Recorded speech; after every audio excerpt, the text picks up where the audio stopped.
everyone. Welcome to the 2023 Virtual Fair Housing Conference. I'm going to turn it over to our president, Rob Woodall, for an introduction into today's conference.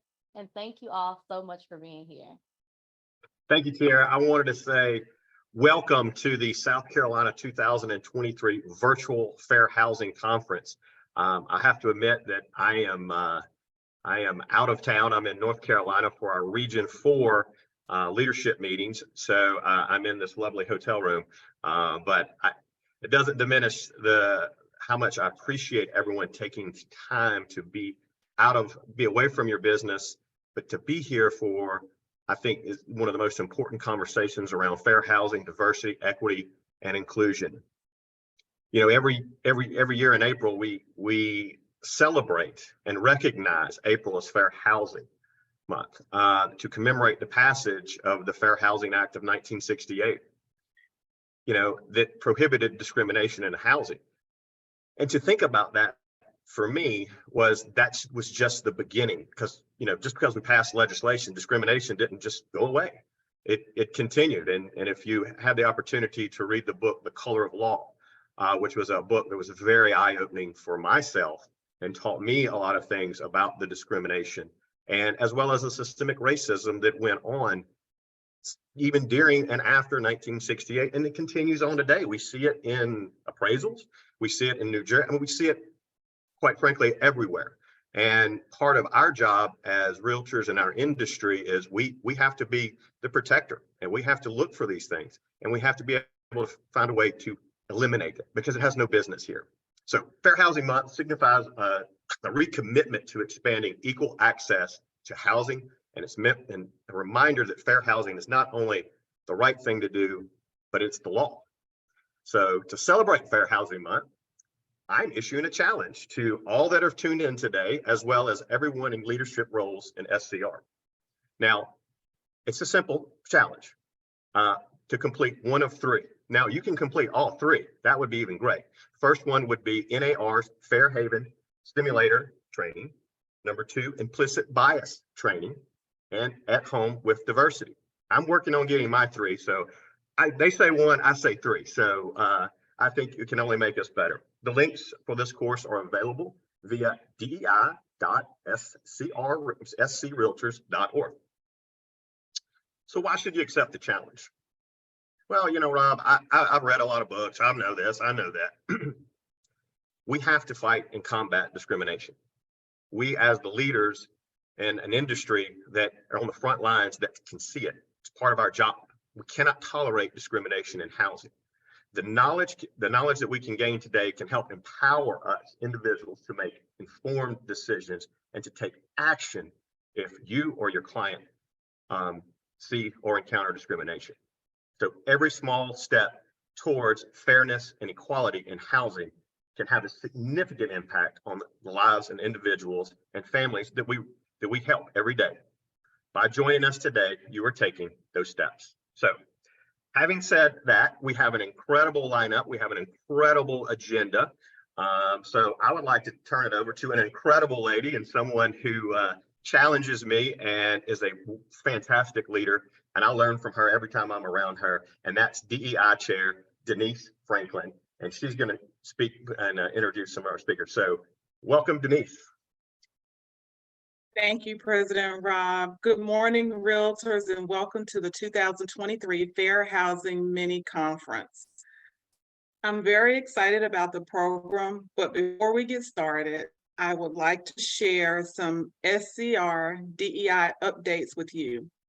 In the last 2 years, DEI Council has successfully accomplished several goals, including holding our 3rd annual Fair Housing Conference, created a diversity scholarship for Leadership Academy, formed a DEI book club, and hosted our first meeting with Color of Law author Richard Rothstein, produced DEI podcast episodes, received several NAR grants for diversity, equity, and inclusion, and fair housing initiatives, collaborated with multicultural organizations like organizations that I'm personally involved with, the National Association of Real Estate Brokers, launched a standalone DEI website. I encourage you guys to check it out. Go to SCR website and look for our landing page,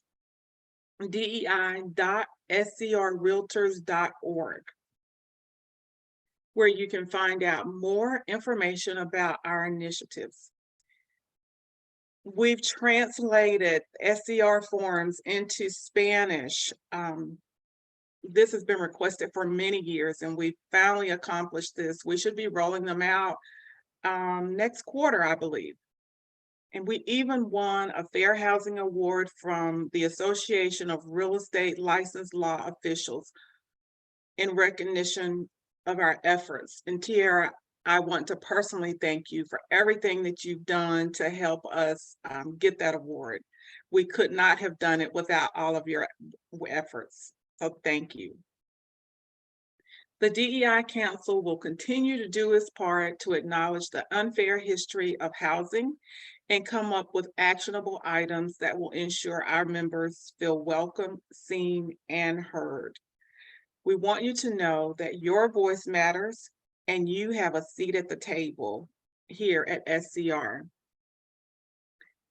Today's conference is in furtherance of our efforts and will consist of two portions.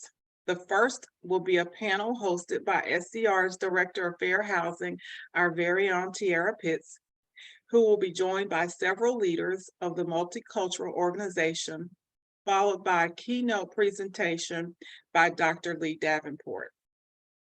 Dr. Davenport will discuss the novel concept of being a fair housing decoder. Excited to hear about that, Dr. Lee.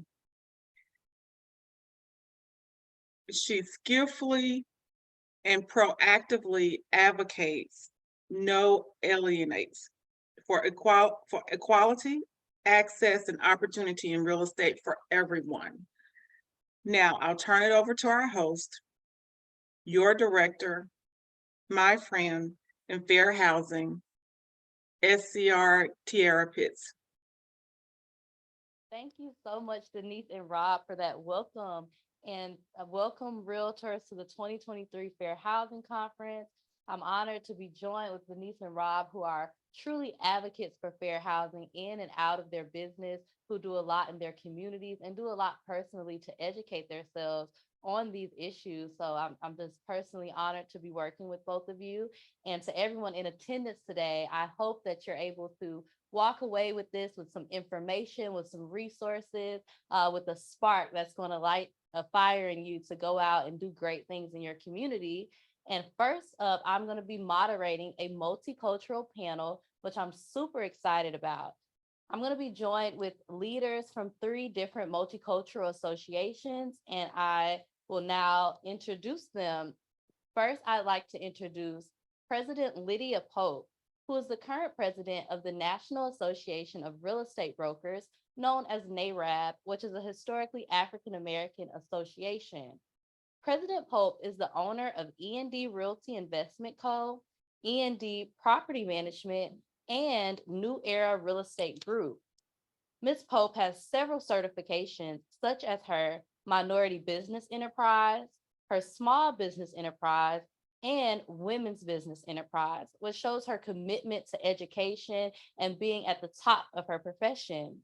She has a strong passion for giving back to the community, and this is shown through her volunteerism and her service on several boards, like the Boys and Girls Club of Greater Cleveland, and by being a member of the NAACP. Thank you for being here, President Pope, and I'm super excited. I know that she has a very busy schedule and is actually at a conference for Black mayors in DC. So just another example of her networking and really getting out there to push agendas and furtherance of different fair housing goals. So I'm super excited that she could make time for us today. And second, I'd like to introduce Magna Esola, who is the immediate past president of the Charlotte chapter of the National Association of Hispanic Real Estate Professionals, known as NAREP. Magna's determination and perseverance has allowed her to help over 500 families with the dream of homeownership. She has received several awards, including the Top 250 Agent Award from NAREP, and she is a 3-time recipient of the North Carolina Home Builders Association Sales Professional of the Year. Magda also serves on several boards, such as the Board of Directors for Canopy Realtor Association, and as the current chair of the 2023 North Carolina Diversity, Equity, and Inclusion Committee. Thank you so much for being here, Magda. Thank you for having And me. last but not least, I'd like to introduce Tim Herr, who is the immediate past president of the Asian Real Estate Association of America, known as ARIA. Tim is the managing broker for Point Honors and Associates, located in Metro Atlanta. He has consistently been ranked in the top 5% of realtors in the Atlanta market by volume and production, and holds several certifications, such as Certified Residential Specialist, Certified Luxury Home Marketing Specialist, and he holds his green designations.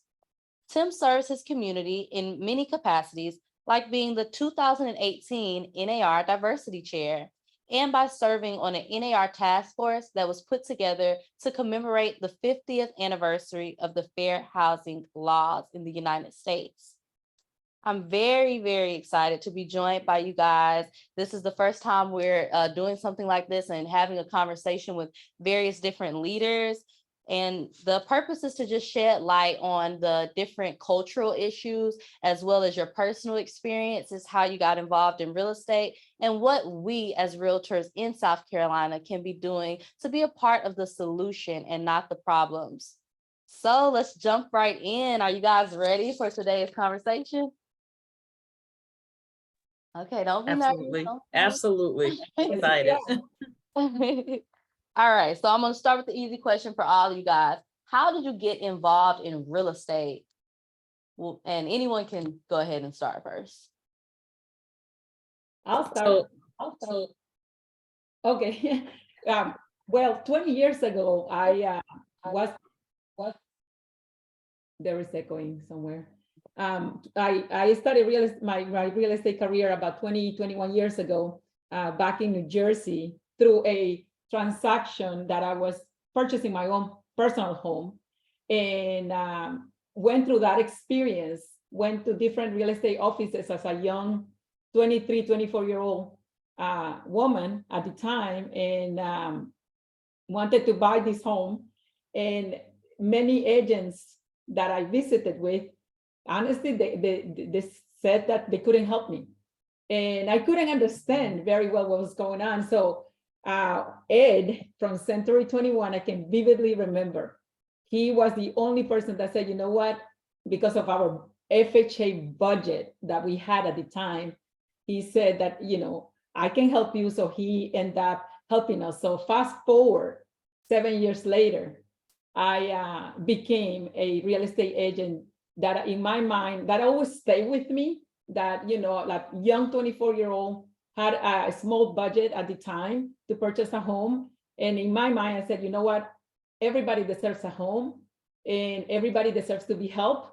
And I want to be that realtor that will help people regardless of their budget, or regardless of the zip code that I will serve. Every person needs to say, I need to say yes, and I want to help them. And that's truly the reason why I got into real estate, for my own personal experience. Wow.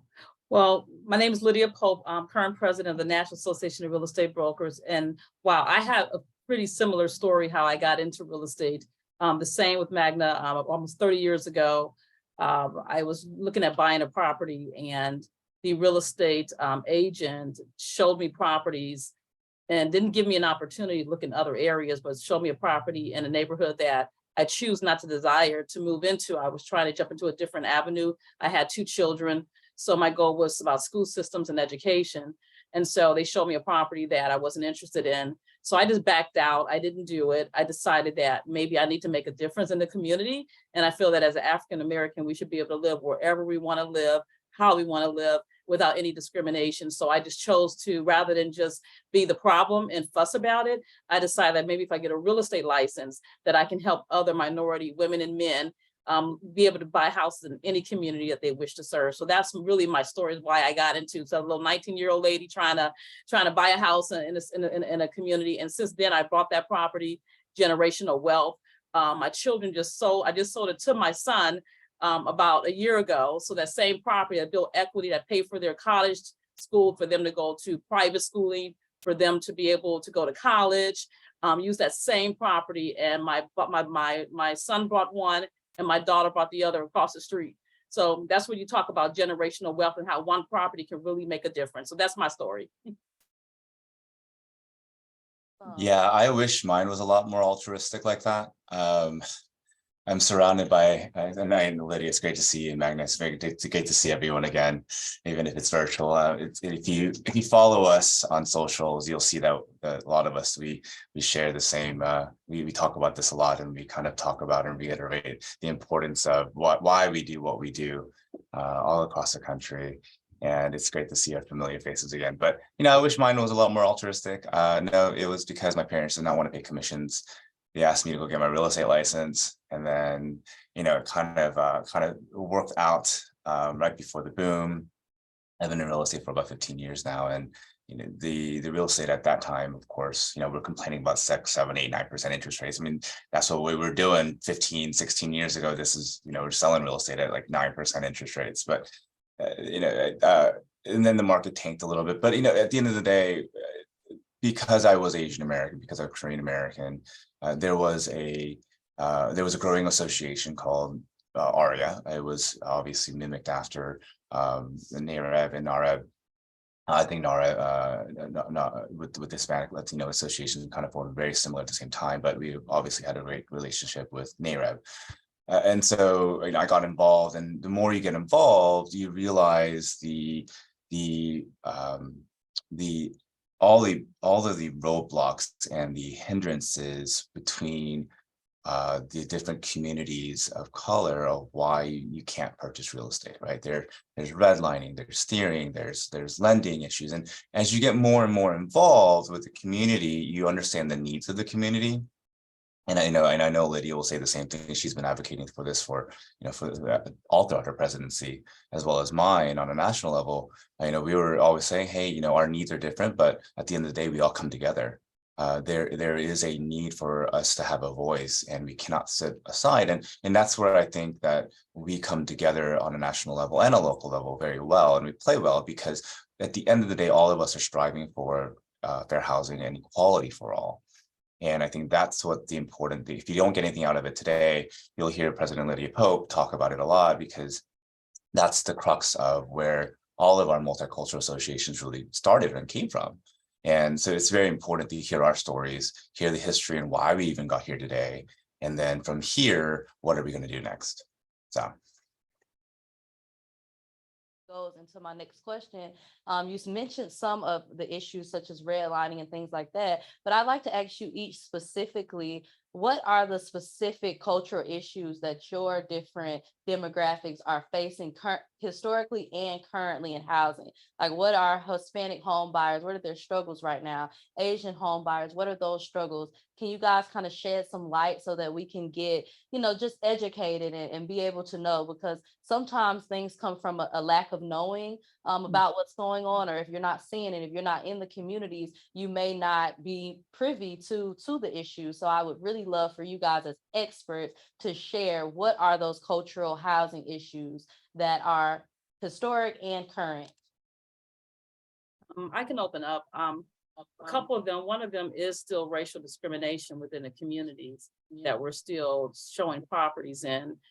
Even with my stories, I was in the New York Times to talk about my personal story in regards to how the police, we were called at the property in a white neighborhood, and about 6, 7 police cars came. They didn't handcuff us, but just the stories you're hearing, but racial discrimination still exists in the communities. And then also we're dealing with appraisal discriminations, loan discriminations, Black borrowers being put into FHA loans that should have been given diverse just some type of opportunities to look at other products versus being put into one loan. Not that FHA is good or bad, because it's great, but sometimes there are better products for that home buyer. But because of the color of our skin, we're still being discriminated against when it comes to loan. And then across the credit scoring, and then just the neighborhood itself that the home buyers that are Black are trying to move into. So it's more to that, but those are some of the issues that we deal with within the Black community as of today, and that's still current. Yeah, I will echo on President Pope about that. We have the same thing, discrimination issues, limited access to credit. But on top of that, we also have the language barrier. So language barrier can make it really difficult for Hispanics to understand the home buying process and access to important resources and getting advocacy. We also have the immigration status challenge. So we have some home buyers or aspiring home buyers that are undocumented. So it's very difficult to get them loans. And the good part about all three, or there's one more, the LGBT Association as well. All four of us produce a state of blank report. And if you have time, it's free. We do not require you to be a member, but we do encourage you to become a member so that it does help our associations grow. But we do have all of us produce a state of blank report, state of Black housing in America, the state of homeownership. What's the NARA called? It's state of homeownership in the state of the Hispanic Hispanic ownership, right? AREA produces the State of Asia report, and the LGBTQ plus housing report, I believe it's called, something of that nature. And we'll obviously all of us will be more than happy to release the information to you guys, so it's downloadable and you guys can take a look. And we actually do a cheat sheet for you guys. All four associations, we all produce what is facing our communities, and you'll find a lot of similarities. You will find that we have all four groups have one of the highest rate of loan denials. It's just inevitable. Especially from the Asian American community, we think that all Asian Americans will be, you see a lot of home ownership and they're buying these really rich, fancy houses, but that's not really the case, right? And when especially from the Asian side, and even within AREA, we speak over 26 languages and represent over 50 ethnicities, right? So, because we are such a big area that we take, that we consider Asian Americans, or Asians rather. And now we're also migrating over to the Asian American and Pacific Islander community. So it's no longer AAPI, it's NHPI. And so when we think of all the different issues, when we look at our Bangladeshi communities or Afghani communities, or some of our, there's a lot of home ownership, there's a lot of loan denial rates, there's really low home ownership rates within the different communities. There is, of course, we talked about language barriers, but obviously there is a work around that. Credit is a learned concept, right, within our communities. We are you don't have cash, you're not buying it kind of community sometimes. And so, we have to educate saying, hey, you just need 3%. You can go to FHA. It's not a problem. You can go do 3.5%. You can do the 5%. There is different ways, but you have to earn credit. You have to make sure you source your funds. You have to make sure that you have proper tax documentation. And so there's a lot of that kind of hand holding. And so you'll see a lot of that. And as you work with the different communities, you'll notice that, well, yes, there's similarities, but there's always a solution too, right? So we want to be able to help you, Magna, Mia, Lydia, we're there as a resource. I joke, or I use this example a lot, and I know that Lydia's heard this before too. I had an Indian American client that asked me to help them represent them, and I have no idea how to work with the Indian American community. So I called within AREA, I called one of my agents and my friends, and I was like, hey, Matal, how do I work with? I have a new Indian client. How do I work with them? And she was like, good luck. And she just hung up the phone. And she's like, I was like, no, I really need the help. Give me the 5 pitfalls, so I don't lose the client. I'm never going to be able to learn the entire culture. I'm never going to be able to know the true ins and outs on how to work with the client. But she's like, okay, these are the 5 things you should really look out for, or otherwise you're going to lose the client. That's the most important part for me, because so well we can help you take you to closing. And I think that's very important that the associations will always help you provide. Yes, I think it is very important that to know that different cultures have different ways that they go about things, and different things that are respectful in certain cultures that may not be just a thing in other cultures. So what are things when, let's say you're working with a Asian potential home buyer, what is something that that a realtor could know, that if they're not from the community, just a little quick, like, okay, this is a way that you can be respectful, or a way that you may not be a part of the culture, but you can still, have empathy or understanding. Do you have any like just examples of things like that? Yeah, so the most common question that usually gets asked to me is like, hey, what's the most respectful way of asking what ethnicity they are, where they're from, instead of just asking, are you Chinese, are you Korean? Usually I just say, hey, what languages do you speak, or is there a language that your parents prefer to speak? So that's a very easy way of saying, hey, okay, it's either Korean, and you kind of know that they're Korean, and so you don't have to say, hey, oh my gosh, I love this restaurant. That do you know this Chinese restaurant? Have you been? It's kind of that kind of want to kind of stay away from stuff like that. And then the other big thing, once you kind of know, is, do you have to have the knowledge of feng shui? A lot of East Asian cultures like Chinese, Korean, they may be very into what's called feng shui. And so making sure just having the basic knowledge, front door can't face the back door, because then all your luck comes in the door and comes out straight out the door. So there's very basic stuff. You don't have to be a feng shui expert, but sometimes when you work with clients, that's kind of the thing. And also, like, another big thing is, when you're working with a lot of these Asian American clients, is you have to ask very pointed questions. If you ask yes or no, do you like this house? Most of the time, they're just going to say yes, because they want to save face. But if you say, hey, what don't you like about this? You have to ask more pointed questions, kind of bringing them out of the shell, not asking them yes or no questions. And also really figuring out who the actual end buyer is. And I know we talk about this with Narab all the time, with, who's the actual decision maker? Is it the grandmother? Is it, is it a multi-generational household? Is it, who's going to be on the loan? There's a lot of cases where, and again, I know that Magna's going to agree with me, where, the son or the daughter may be the translator, but the money's really coming from the parents.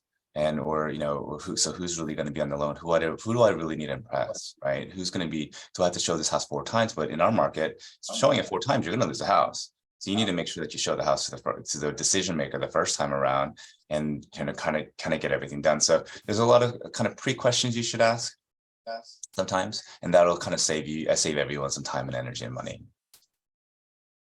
Thank you for that. And Magna, do you have anything to add about how realtors not from a Hispanic community can work with a Hispanic potential home buyer? Of course, yes. So I think the one thing that agents must do is ask questions, very inquisitive questions, and as Tim was saying, understand who the decision maker is, because sometimes we most of the time our community involves the family. It is a family affair purchasing a home. And whether it's the older brother, the older sister, mom and dad, you have to get their approval before the buyer actually purchases the home. So you have to ask questions, be sure what they're looking for, and don't assume. And one of the things that unfortunately non-Latino agents do, they assume we are all Mexicans. Do not say what part of Mexico you are from. And we are all Latinos from different countries. So start asking, where do you grow up, or where were you born, or where were you raised? And I see that mistake over and over. In fact, as myself as an agent, they ask me what part of Mexico I am from. So that do not assume.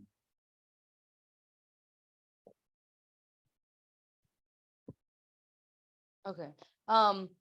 So you are all members of our National Association of Realtors, which, is our general organization, but how and why did you choose to get involved in your specific multicultural organizations? Or did you join your multicultural organizations first and then got involved with the Realtors later? How did that kind of work for you guys, getting involved in, being members of those two different organizations?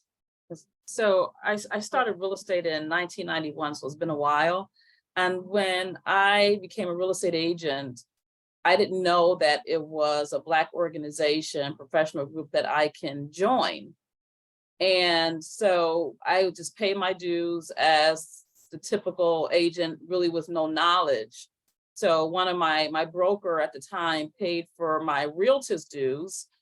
And that's when I began to learn more about the organization and the cultural experiences, being in a Black organization, able to assist and help one another. So being a member of the Realtor was my start, but the important part is joining the group that fits your culture as well, because what that does, it helps you understand what's happening in the Black community. If I was just a Realtor and not a realtist, then I really wouldn't understand all the backdrop barriers, because I'm not in the workshops, I'm not at the conventions, I'm not getting the Sheba report, I'm not understanding all the data.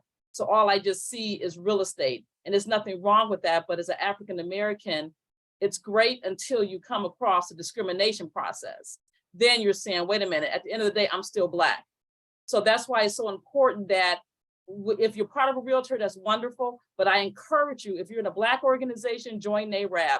If you're Hispanic, join NARUB. If you're Asian, join ARIA. If you're LGBTQ, join the Alliance. You have to join the cultural that you came from, because what that does, it helps you understand better, and you can become a better advocate. And as Magda stated, if I don't understand Hispanic and I don't understand the culture, then how can I truly sell a house? Because I really don't understand it till its extent. So I would rather pick up the telephone, as Tim stated, call Magda, say, listen, I have a client that's Hispanic. I don't want to lose the deal. Can we work together on this? Can we partner on this? Can you refer someone in my community that can help my clients so they can have the best service as possible? So it's not about losing a deal. It's about making sure that we understand each other's culture, respecting the culture, and really working together. Because at the end of the deal, you want to put a home buyer in the house, regardless of the culture. And you want to make sure that you take away all the disparities of home ownership. So that's the reason why, even though I paid my Realtors dues, is because I didn't know about the realtors. But today my passion is about making sure that Black home ownership matters. And I still make sure I work with all the groups. As Tim stated, we're all around the country. And I think I'll see you in DC at the legislation. Yeah, we'll be together again in another month or so, really just kind of spending time together, speaking the word that for decades, no one's talked about. So now we're finally talking about something that matters to us. So thank you.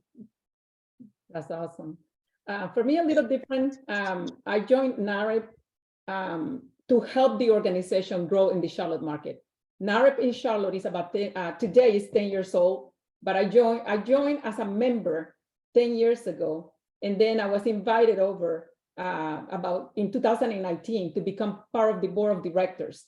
And the reason why I joined is to be a voice for the organization and grow the organization. Really just kind of spinning.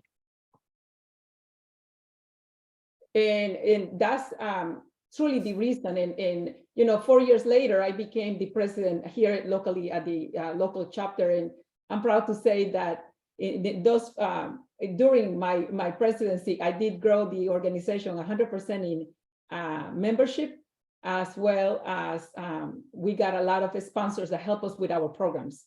And networking, helping other agents understand, as President Pope was saying, our culture, because even though we are a Latino organization or Hispanic organization, not all of our members are Hispanic. So about 30% of our members are of other cultures. And it feels really good to have a diverse group of people interested in learning about the Hispanic community. The one thing I will say is, all of our associations, we are obviously membership driven as well, and we are not expensive. You know, I think NAREB, we are $49, RA is at $99, it's prorated. NAREB is at 90, are we at $99? It's $99 or 40, somewhere between. It's well worth your investment. You know, I can't stress enough that because we are membership based and membership driven, and you know, that extra $200 or $250 that you spend on our associations. And I know that I know I'm an agent too. I know I gripe about my fees and my dues, and I know I gripe about our PAC and everything else. But at the end of the day, I think this is, you know, this is one of the most important investments that you can make to really support Lydia, Magda, me, to help fulfill your goals. And if you have done a deal and you sat across the table with someone who does not look like you are way behind the game in terms of real estate. You need to play catch up and figure out who is buying in your market and figuring out how to capture that client, or start working with the community, start working with that client and help them, help yourself understand, because otherwise someone else is doing it. Someone else is, you know, building that book of portfolio, and they're getting involved with NAREB and getting all those clients. Someone's getting involved with ARIA, someone's getting involved with the LGBTQ Alliance, someone's getting involved with with NAREB, and someone's learning real quick that 1 deal, the 2 deals, 3 deals. So if I can't plead, and again, Lydia and Mag, we all say the same thing. If we can't plead for you with you guys that this is the right thing to do financially, this is going to be the right thing to do, because you are going to be left way behind in the ball game if you don't catch up. Yes, that's a really good point. And that brings me to another question, Tim.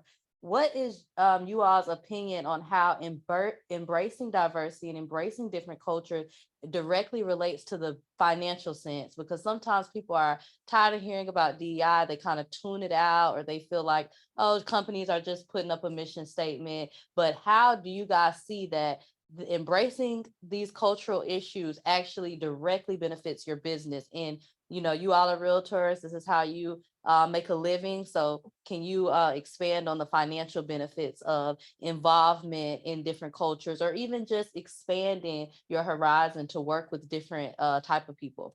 I think President Pope does that a lot. Lydia talks, she does a great job of explaining this, because the historical context is so important about this. So I know that, Lydia, I'll let you take it. Yeah, so when it comes to embracing diversity, especially within agents and companies, what we find, and this is a couple of pieces that I was discussing some time ago, is first of all, within the brokerages, is really begin to diversify your brokerages. Everyone seems to have a DEI, so I get it. It's the thing in right now. But let's talk about the reality of DEI. Are we really using it to its capacity?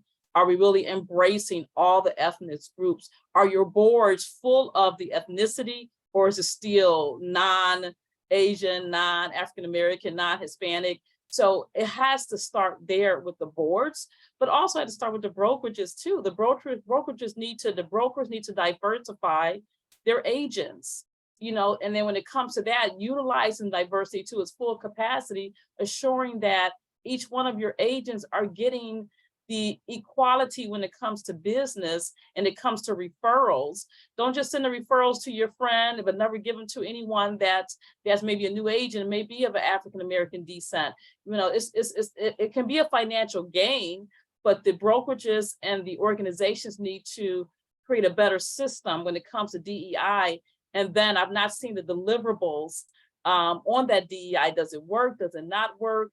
But that's the biggest thing right there, is really just finalizing the final points of, are we really utilizing this to its best? And if not, we really need to do that, because I still see today a lot of the boards that does not diversify, but they have a DEI, committee, they have a DEI department. Maybe it's for the funding because of what's government's giving, maybe it's not, I don't know. But what I will say is that, you know, diversity, equity, and inclusion needs to be at its full extent and utilized and report it to where we are today. Did we really diversify these spaces? Because at the end of the day, these cultures, we're not going anywhere. But what's going to matter is making sure that we embrace everyone.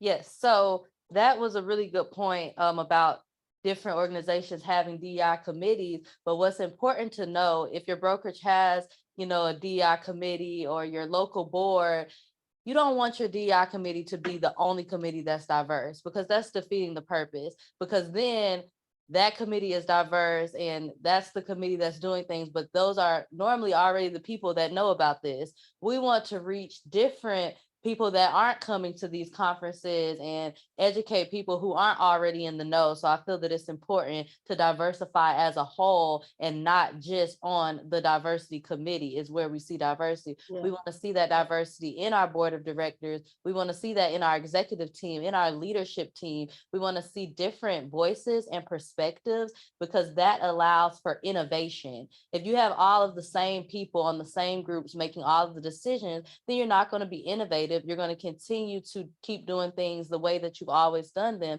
instead of being expansive and see things, okay, I see it from this point of view, you see it from that point of view. Let's meet in the middle and really be able to help our target audience to reach more consumers, customers, and to have a better opinion, have the public have a better opinion on who we are at our core. So I think that was a really good point.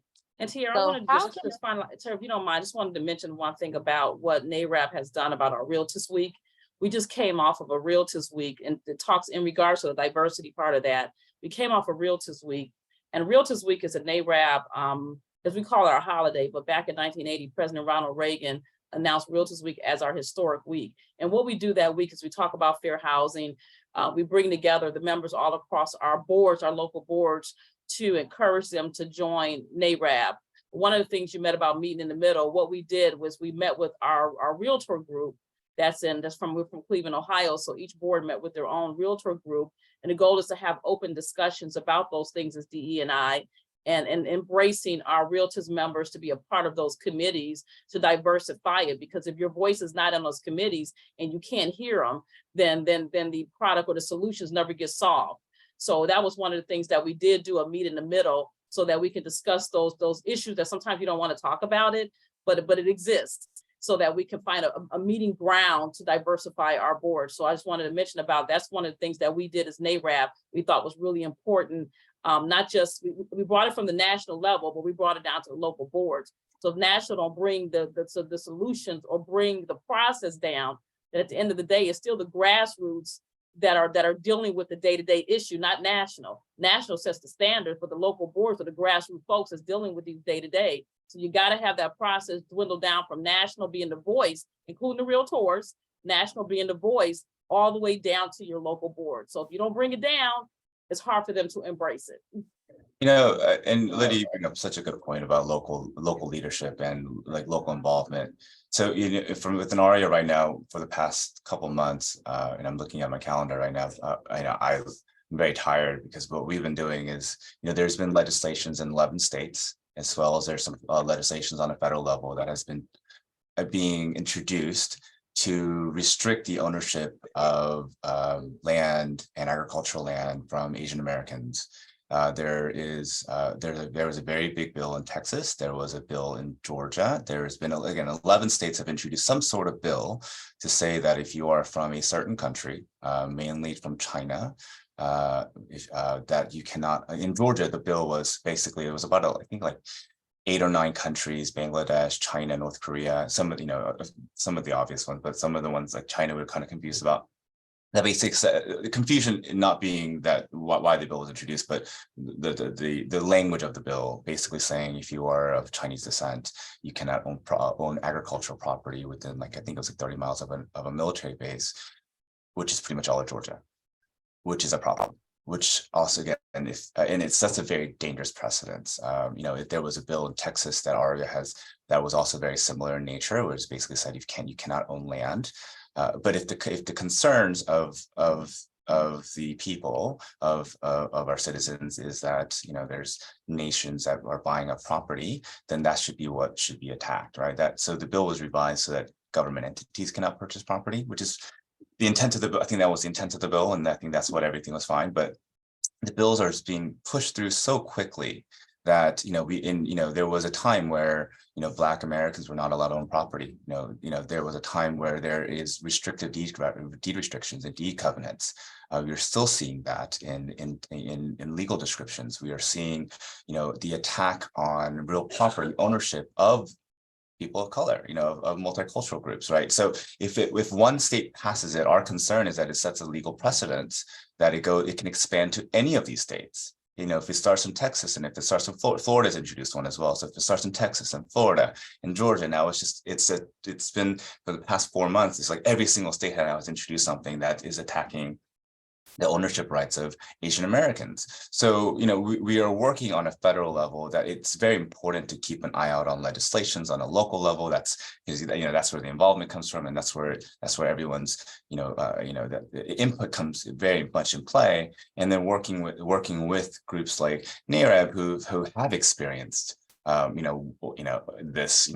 reason why they were formed, right? So we're working with legislators, we're working with the different multicultural groups to show the importance. Hey, for example, we're realtors. None of us are going to be the immigration police. We are not going to sit there at the table saying, hey, are you legal? Are you here? Are you here?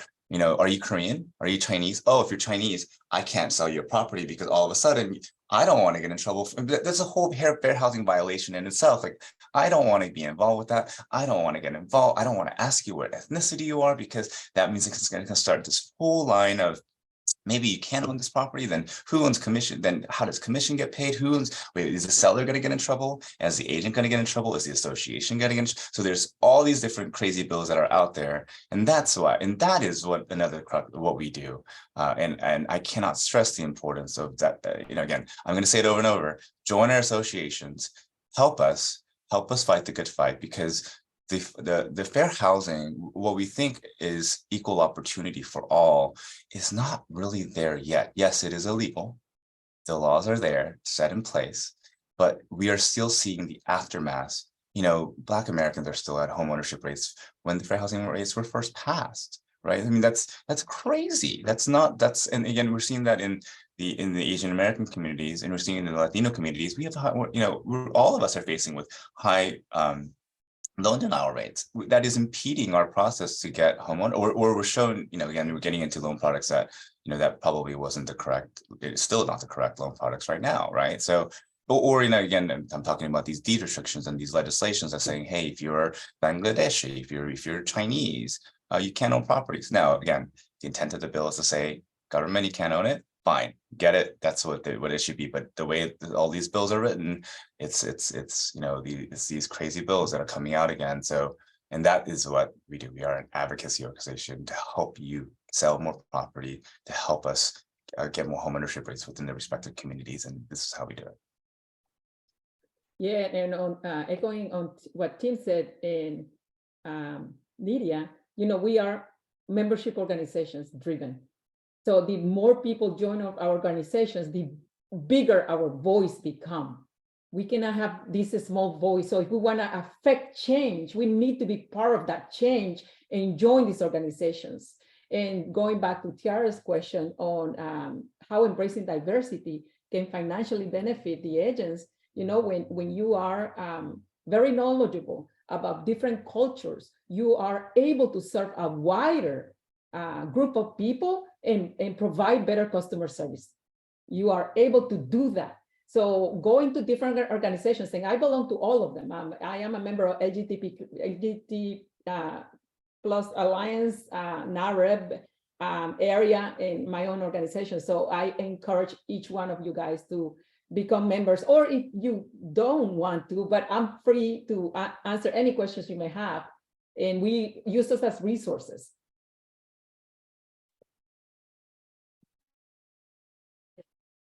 So what Tim brought up some advocacy impacting Asian home buyers. What do Lydia or Magna, are you guys involved? Is your organization involved in any type of advocacy or legislation or things that, I know we're all from different states, but is it anything we need to be watching out for? Or, we're all realtors, so we have our own advocacy groups on the local and state level.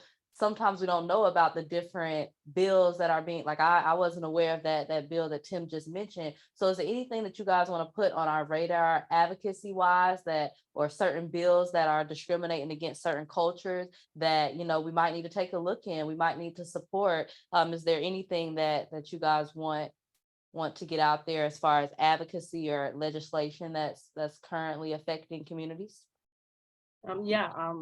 So for NARAB, we're encouraging, we had an opportunity, actually we're down at the, we met with the FHA commissioner yesterday down at HUD in regards to some of the challenges that's happening within the Black community. Even though we put together our perspectives, our main point was, accepting in the review of the Secretary of HUD's 2024 budget that had some items in there that we thought was very important. One of the major ones being the down payment assistance program. We find that to be major, especially within the Black community. And I'm hoping that as the budget gets passed, I'm hoping that stays on the budget, because in the African American community, one of the biggest issues that we have, is the down payment assistance.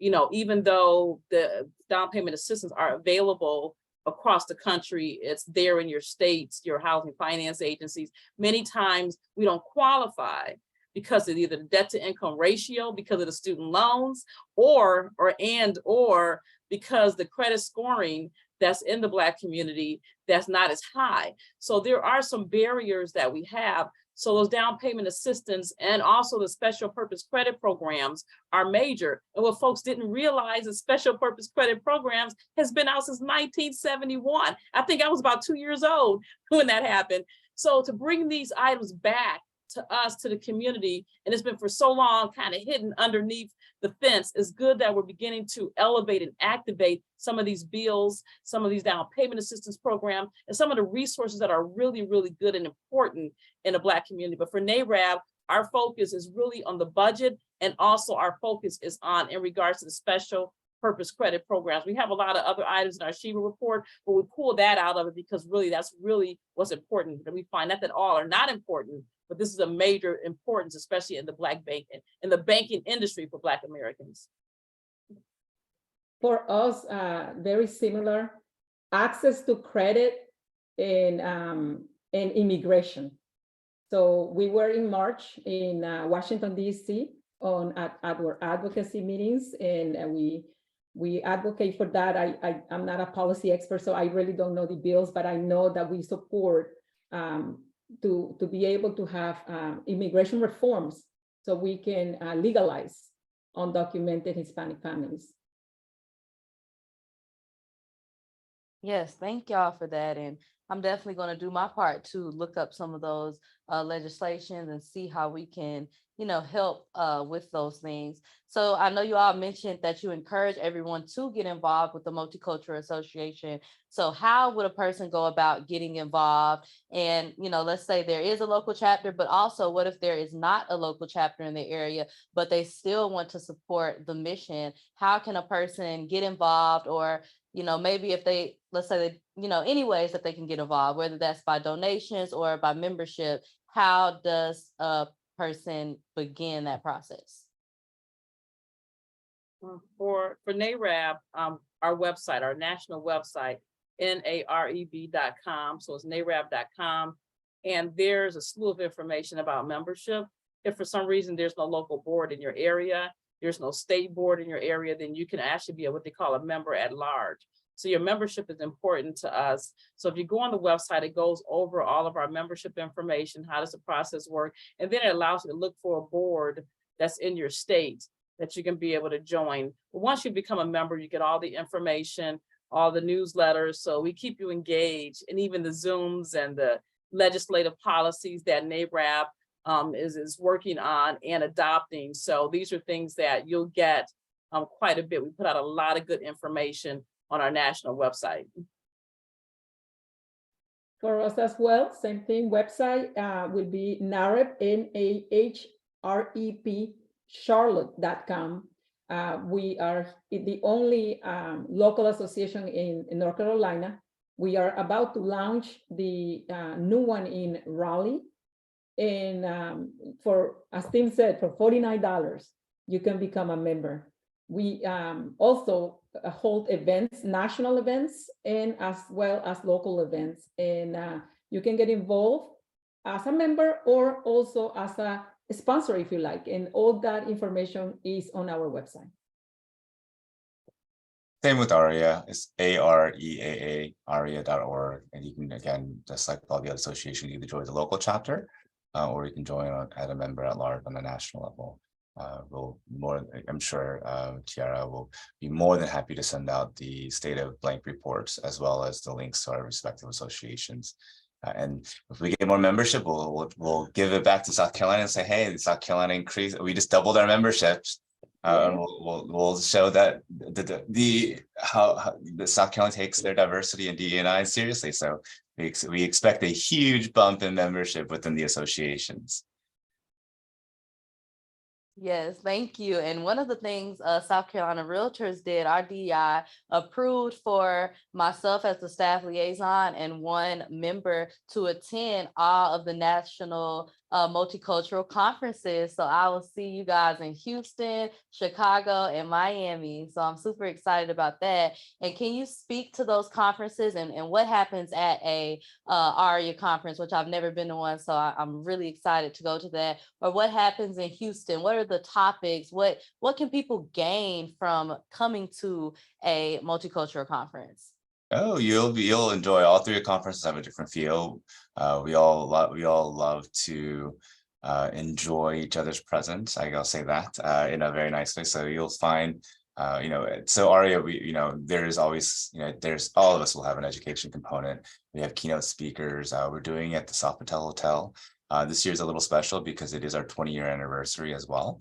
So with our 20th year anniversary, there's going to be a lot of celebrations. Just, it's kind of it's a great thing, but it's kind of a bad thing that we actually still have to be, that we still are in existence. But it's a lot of fun, a lot of great speakers, a lot of motivational speakers. And, while we do talk a lot about the Asian American community and the importance of working with the community, there's still a lot of value add to your business to take back to your business and making sure that you can succeed in your business. So take a look at our agendas. I think all four associations, we actually release the agendas and the speakers ahead of time.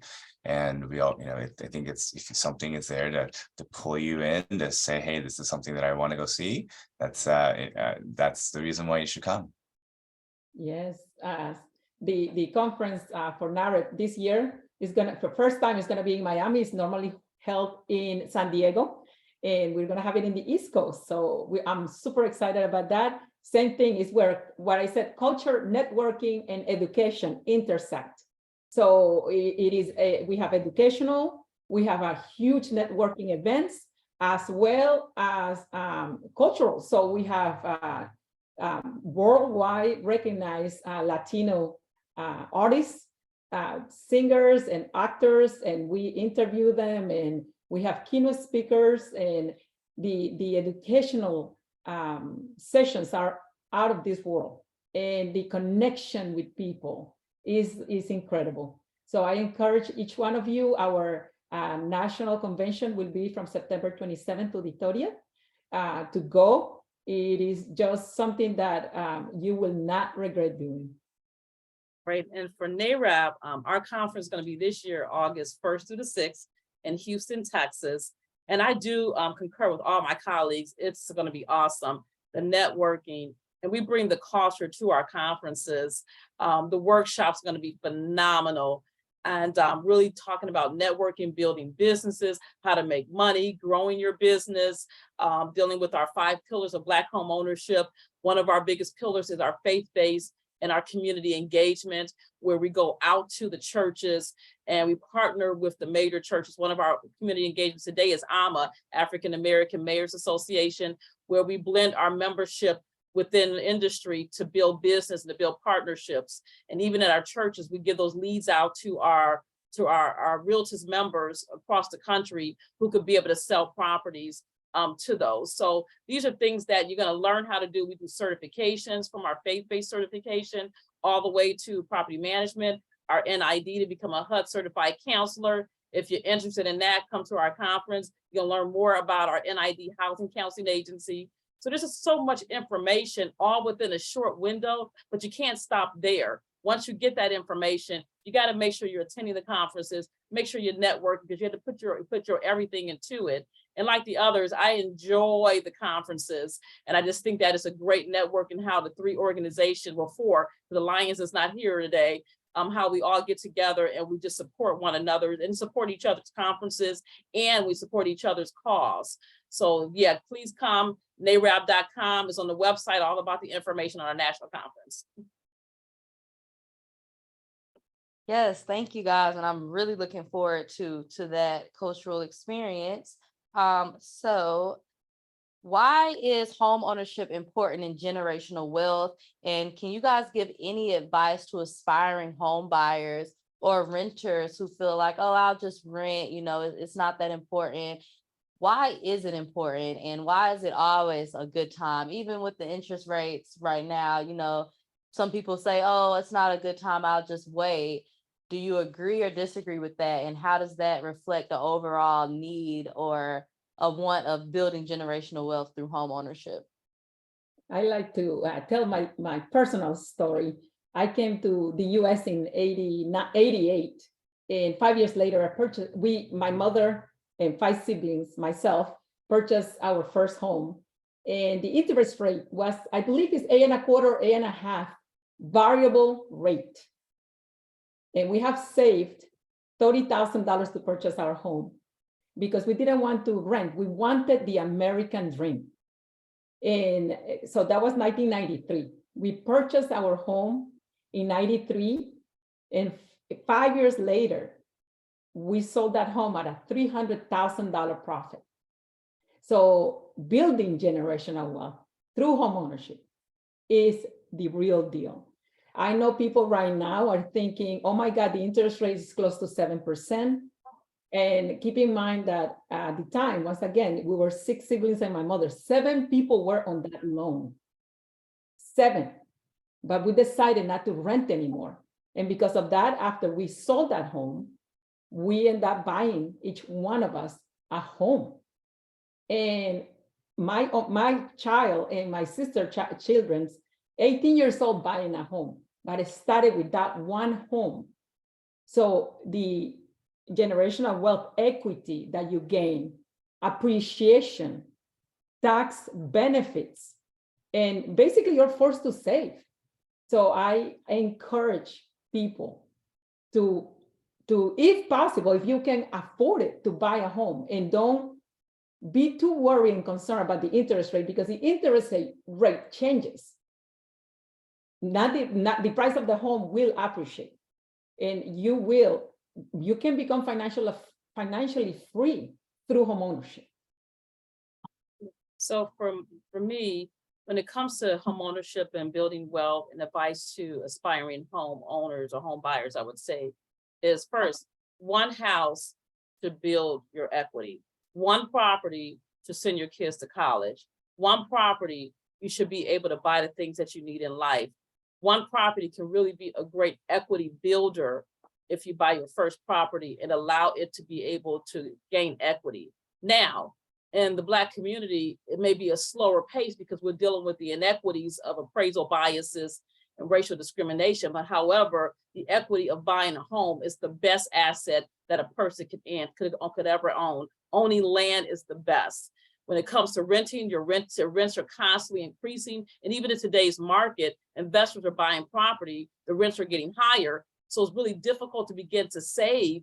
So as you're beginning to kind of penny pinch your money, save every penny you have, budget every penny you have, knock down the things that you didn't have before, so you can be able to save money to buy that one house. That one house, you can Airbnb it, rent it out, make more profit. You can buy commercial property, you can run your business. One property can do a lot.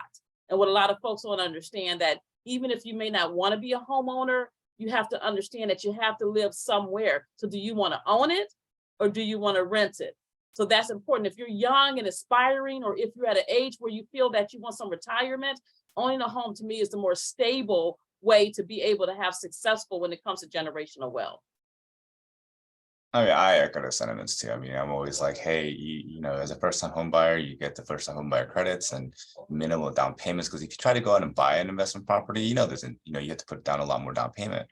But this is how you build generational wealth, right? This is how you buy one, you gain the equity, and then you hopefully have enough money to buy another property and convert to a rental if you want to. If not, then you obviously can sell it and have funds to buy a bigger home and kind of building generational wealth. I mean, this is how other communities do it. This is how we do it. So we need to shift our mindset, because I think that we're stuck in this sometimes, you know, this mindset that, oh, I got to buy and just sell. I'm like, no. Like, you know, I know like a lot of, especially our younger generation, our Gen Zs, and they talk about real estate and they see TV and they think it's really easy, and you know they're going to go out and buy their first property and do their first flip. But no, like I would say, hey, let's calm down. Let's take a step back. What is your true goal? Let's live there.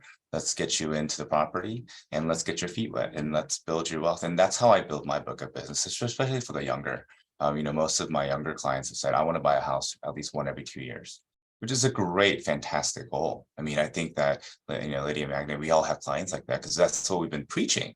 We've been saying, hey, this is the way you build wealth. You know, when to utilize a 1031, let's continue on building your wealth, but you got to do it in the right systemic manner. And these kids these days, they know more about these investment portfolios and these investment ways. They just need a trusted advisor, part of their team, to help them do it.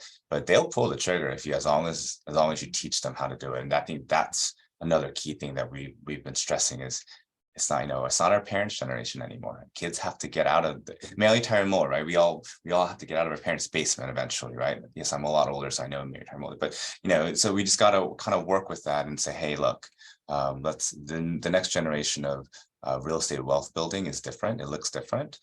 So we just got to help nurturing with our up and coming buyers and investors. And I think that's going to be, it's a lot of fun, just kind of educating them too.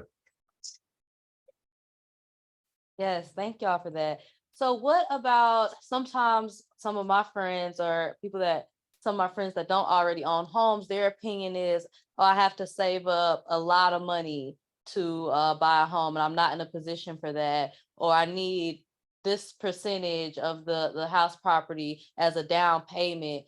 Do you have any, and when I talk to realtors, that isn't necessarily the case, but it seems that that's a misconception that you need a large down payment or a good starting point to even start looking for a home or start buying. They may have the income, but they don't have that big pot of money saved up because they don't have a parent to gift it to them or anything like that. So what is your advice to people who feel that they can't get into home ownership just strictly based on the down payment? They don't have that money saved. That is truly untrue. There are so many creative ways to buy a home, so many different ways that you can save your money, so many different ways you can get gifts, down payment assistance programs based on your scoring, the criteria, you know, with the special purpose credit programs, you know, with the housing finance agencies, with the bank and their lenders, with their CRA departments.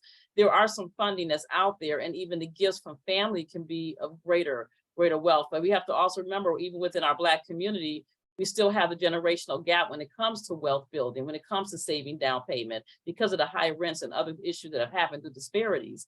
So even if you try to get a gift from your family member, you may not be able to get that gift. So we have to make sure that there's the other programs out there. Even if you're buying a family home, the gift of equity, folks don't even talk about that anymore. These are ways that you can really build it. So what we suggest as NARAB is, number one, your real estate agent is great because they have a source of information, but your biggest part of when you're dealing with first-time home buyers is make sure they have a housing counselor. Because a lot of times housing counselors through the Department of HUD are regulated to talk about these programs, to provide assistance, to provide direction, and to help and assist you when it comes to this. They should be the ones that have the articulation and understanding of what's out there within that community that they're serving. This is what they're sanctioned to do as part of being a housing counselor. So, and then understanding about credit and budget can really help them boom that effect. But I say there's a lot out there. Don't let the money stop you. You know, work through the process and find out what's out there and talk to your housing counselor, your building departments, your state housing finance agency, and every lender got their own internal financial process when it comes to down payment. You got state money, You got bank money, and sometimes you have local community money that they're giving away money to stay in their communities. But you need to make sure you educate yourself in those spaces.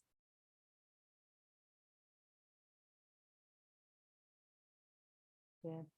Thank you. Thank you for that. Yes. And I think that is a misconception. And like you just mentioned, there's so many different avenues. So never think that you just can't get started, because the sooner you start building that equity, the sooner you're able to pass that equity down. So, it's never a bad time to get involved in real estate and to be a home buyer.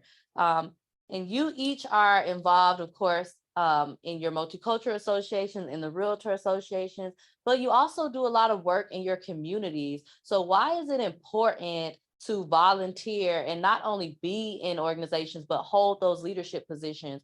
Why is that important to each of you? For me personally, is making a difference. That's the number one reason. I think we are all here to do or to follow a assignment, and just to make a difference with our God-given abilities and gifts. That's my number one reason. And another one is, the power of networking. When you are in these organizations with real estate agents, you get to know and meet so many people and build so many relationships, meaningful relationships. And across the table, as Tim was saying, you might have another realtor that you met through networking with the organizations, and having a transaction together is a lot easier with people that you know and respect. So making a difference in the networking aspect of it, that's why I got involved. Mine would be what I definitely ditto what she stated, because that's so important to network and make a difference in your community that you're serving. Having a heart in the community allows us to be the voice for those who can't speak, for those who don't know how to articulate that and who need the assistance but don't know how to say it. So we try to advocate our voices in the city and say, hey, listen, guys, we raise our hand, we stand up. We're here to serve the communities that we're in, help them. Let's talk about it. Let's bring some action and solutions to this. So that's the reason why volunteerism to me is from the heart. It's from experience. And sometimes when you have the experience from the heart, you put your everything into it, because you give them all what you have, because of the passion that you have to make sure you make a difference. So volunteerism is not mandatory. It's highly suggested, but it has to come from the heart. And when it comes from the heart, it's amazing how things can happen just because of that.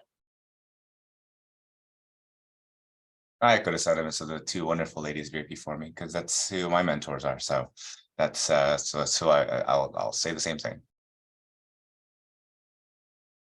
Thank you. And my last question for you guys is, do you have anything upcoming that you would like to promote, or anything that you guys are doing that you want us to be aware of? Conferences, I know you mentioned the conferences, but if you could just say those dates again and locations for your annual conferences that are coming up, so that we can all be in the know, or any other things that you guys want to promote before I let you go today. Sure. I'll just open up and say that our conference is August 1st through August 6th at the Hilton Americas Hotel in Houston, Texas. And that whole week of conferences, those 5 days, we're opening up with the opening welcome reception. We have our annual prayer breakfast. We go right into some legislative panels throughout the conference. We're going to talk about our 5 pillars, and then we're going to close it out with our installation. I'm very, very excited that this year we're bringing in a new president from Houston, Texas. And this will be the fourth time in NARAP history that we've had a woman international presidency, but a first time that we had 2 back-to-back women coming behind each other within that. So it's going to be a great installation ceremony. And then she's going to close that out after our installation with a gospel brunch to celebrate our new national president, who has some great ideas, some great visions, and to carry on our legacy of our 5 pillars, that building Black wealth and creating more programs that's going to really expound in 2023 and 2024. So I'm telling you, you got to hear what she has to say. She's a powerful woman. She's a developer, and I really look forward to her coming in to take over the RIM. And we're here now transitioning that process so that we can be bigger, better, and more powerful. So again, August 1st through the 6th, you got to be there. The hotel's going to be sold out pretty quick. The registrations are very minute. It covers all of your meal costs. And for the small amount of number that you're paying for the conference, you get a great amount of education and wealth building. Yes, our conference is going to be in Miami Beach, Fontainebleau, September 27 to the 30th. Amazing. Like I said, you are not going to be disappointed, but here in the Charlotte chapter, our local chapter, we're having on May 4th, the release. We already released the Hispanic homeownership report, and we are going to be releasing this live here in person on May 4th. And if you go to our website, you'll see the event link is open, and I would love for some of you watching this webinar to come and join us. Aria, we have our we changed it, so it's now our Fair Housing and Diversity Summit in Washington, D.C. It is going to be on the 17th to the 19th of May. It's right. It's, I think, during NARs as well. It was not intentional, but if you want to come support, we have an amazing host of speakers. And if you go on our website, we can help you with that. And yeah, it's going to be a lot. It's going to be very exciting, especially we'll be talking about a lot of these bills that are affecting our communities. And you know, I look forward to seeing everyone from South Carolina there. Well, thank you guys so much for joining us today for this multicultural panel. For people who could not be live, we're going to be reposting this on our YouTube channel, on our Facebook channel, in our newsletter, so we can really get the word out and get even more views and education. And I've really learned a lot from you guys today. I hope to get to make connections with you and see you and do lunch with you at some of these conferences. I know you'll be super busy, but I hope that we all get to connect in person soon. And I'm very thankful for your time today. And yeah, I would just like to say thank you. And this was a great panel. And look out for this video to be on our YouTube so you guys can repost it to your membership as well. Hey, Roxana just joined NAREB. Yay, that's perfect. This is exactly what we did. Yay, it's great. Yeah, thank you so much for everything. We truly enjoyed it. Thank y'all. And I'll see you next time. And up next, we're going to transition to Dr. Lee Davenport. So thank you guys on that panel. And now I'm going to be introducing Dr. Lee Davenport, who is our keynote speaker today. She is an experienced real estate educator and former RE/MAX managing broker and agent with degrees in business, legal, and Bible studies. Her doctoral research on lead generation success strategies of top agents has been published in a peer-reviewed journal. Dr. Lee has been recognized by Iman News and numerous real estate organizations as one of the top 30 U.S. real estate coaches. She has a provocative monthly column on race and real estate in Iman News, and her work has spurred industry changes. She's been featured by Forbes magazine, CBS, Realtor magazine, and the Huffington Post. And she is one of 4 hosts of the Atlanta Realtors Rundown podcast. Her YouTube channel has over 500,000 views, and we are super excited to continue our working relationship with Dr. Lee Davenport, who has been at our leadership training. She does training for several other associations and local boards, and I'm super excited to turn it over to her for this interactive. Make sure you guys are in the chat and answering the questions, and we're going to make this fun and interactive. So without further ado, Dr. Lee Davenport, I'm going to turn it over to you. Thank you. Thank you, thank you, thank you. Hi, everyone. I am so excited to be back with you. So first, before I get too far into this, can you hear me, see me? Can you see my slide deck? Are we rocking and rolling? All right, good, good, good. Well, listen, this panel was so good.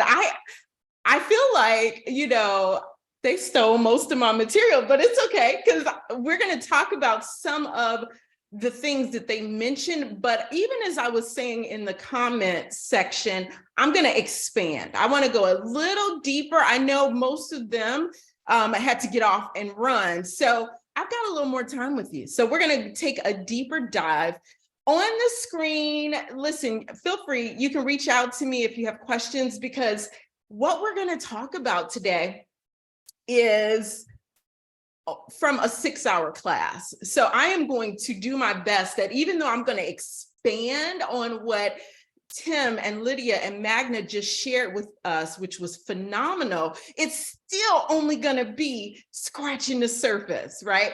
So I get it. You may have questions for me later. That's cool. I'm here for you. So my information's there. I'll show this again at the end, but let's jump in. Now, I do want to say this. I'd love for you to participate in the chat throughout this. So as you're participating, I always like to say, I do want this to be a safe and even a brave space. So feel free, again, please participate. We don't have to criticize others because, you know, everybody is from a different walk of life, has a different experience. So there we go. Also, as I'm going through this, as I'm saying, different viewpoints really are valid. I love this quote by Henry David Thoreau that says, the question is not what you look at, right, but what you see. And I always call these kaleidoscopic moments. So whether you played with the kaleidoscope when you were a kid, or maybe, you know, you have children in your life, you see them around the house now, the bottom line is, even though there was one image at the end, depending on how your angle and where your positioning was and how you turned the little nozzle thing, the image might shift and vary and change. And that is so much the case for many of us, because again, our life experiences means that even though we're looking at the exact same thing, it may mean something different. So all viewpoints are valid as you're sharing in the comments. And then lastly, I love that from this panel, some of you are already signing up. If you weren't a part of NAREP or ARIA or NARAP or even the Alliance, you're already signing up. So you are already rattling your routines. And that's all I'm asking for, is that from today, please don't leave all of this great information. And I know how it is for many of us. It can feel like a fire hose at a conference where you're getting all this great information. And if we don't pick at least one thing right away that we're going to do to rattle our routine, oftentimes this stuff, you know, my notes end up in a corner on my desk. And it's not that we don't mean to get back to it, but we just don't. So I really want to encourage everyone, pick at least one thing from all of today that you're going to do to rattle your routine. Okay, so I've got to date myself here. You know, even though I'm an elder millennial, I hate that they call us like the geriatric millennials, but anyway, this, for me, this DeLorean was super cool when I was a kid. And anytime I think of a DeLorean, I think of the movie Back to the Future. And for me, this is very important because we're talking about today diversity, inclusion, and specifically, I'm talking about how to be a fair housing decoder, both among our communities, the people we serve, but even in our associations, in our offices, so even among our colleagues. How are we decoding and prioritizing fair housing? Well, before we talk about what we need to do today, I always believe we got to hop in our DeLorean and go back in time a little bit. So we're going to do that. Now, before we go back in time, let me explain why I'm going back, because I get it. Some of us don't really like history. It can be boring and dry. I get it. If you were at our conference in January, though, you know I like fun and games. So I am going to turn our history segment into a little game just to keep us involved, and you'll get a chance to put your answers in the chat as well. But let me just explain this for some of you that may not really care about history, because I think we, more than any other industry, we in real estate and as realtors, we get this more than anybody. So I've got this little cartoon on the screen that for me, it's so funny because take a look at this. It says, "You sure are a thorough inspector. You were clean shaven when you started." That is so funny to me. Any of us that have represented buyers in our deals, this is exactly what we want, right? We don't want them to have buyer's remorse. We don't want them mad at us after closing, like my house is falling apart. You know, that old movie, The Money Pit, with Shelley Long and Tom Hanks, where the house just completely, like they literally fell through the floor. We don't want that. So to see an inspector be this thorough, he goes in clean shaven, comes out with the Moses beard. I love it. It's funny. We get it. So we understand this inspection piece, right? This understanding of what we're walking into. And I think it's the same thing where we, again, when you represent the buyer, we would never discourage our client from having a home inspection or an appraisal or reading the property disclosure, having a clue report if they're in a flood area, right? We wouldn't discourage this. We get it. And again, that's why I feel our industry more than any other, we understand why it's important to understand the historical piece of this. What happened here before I showed up? Because I didn't do this. So again, we understand it, we get it. And that's why we're going to go through this really quickly.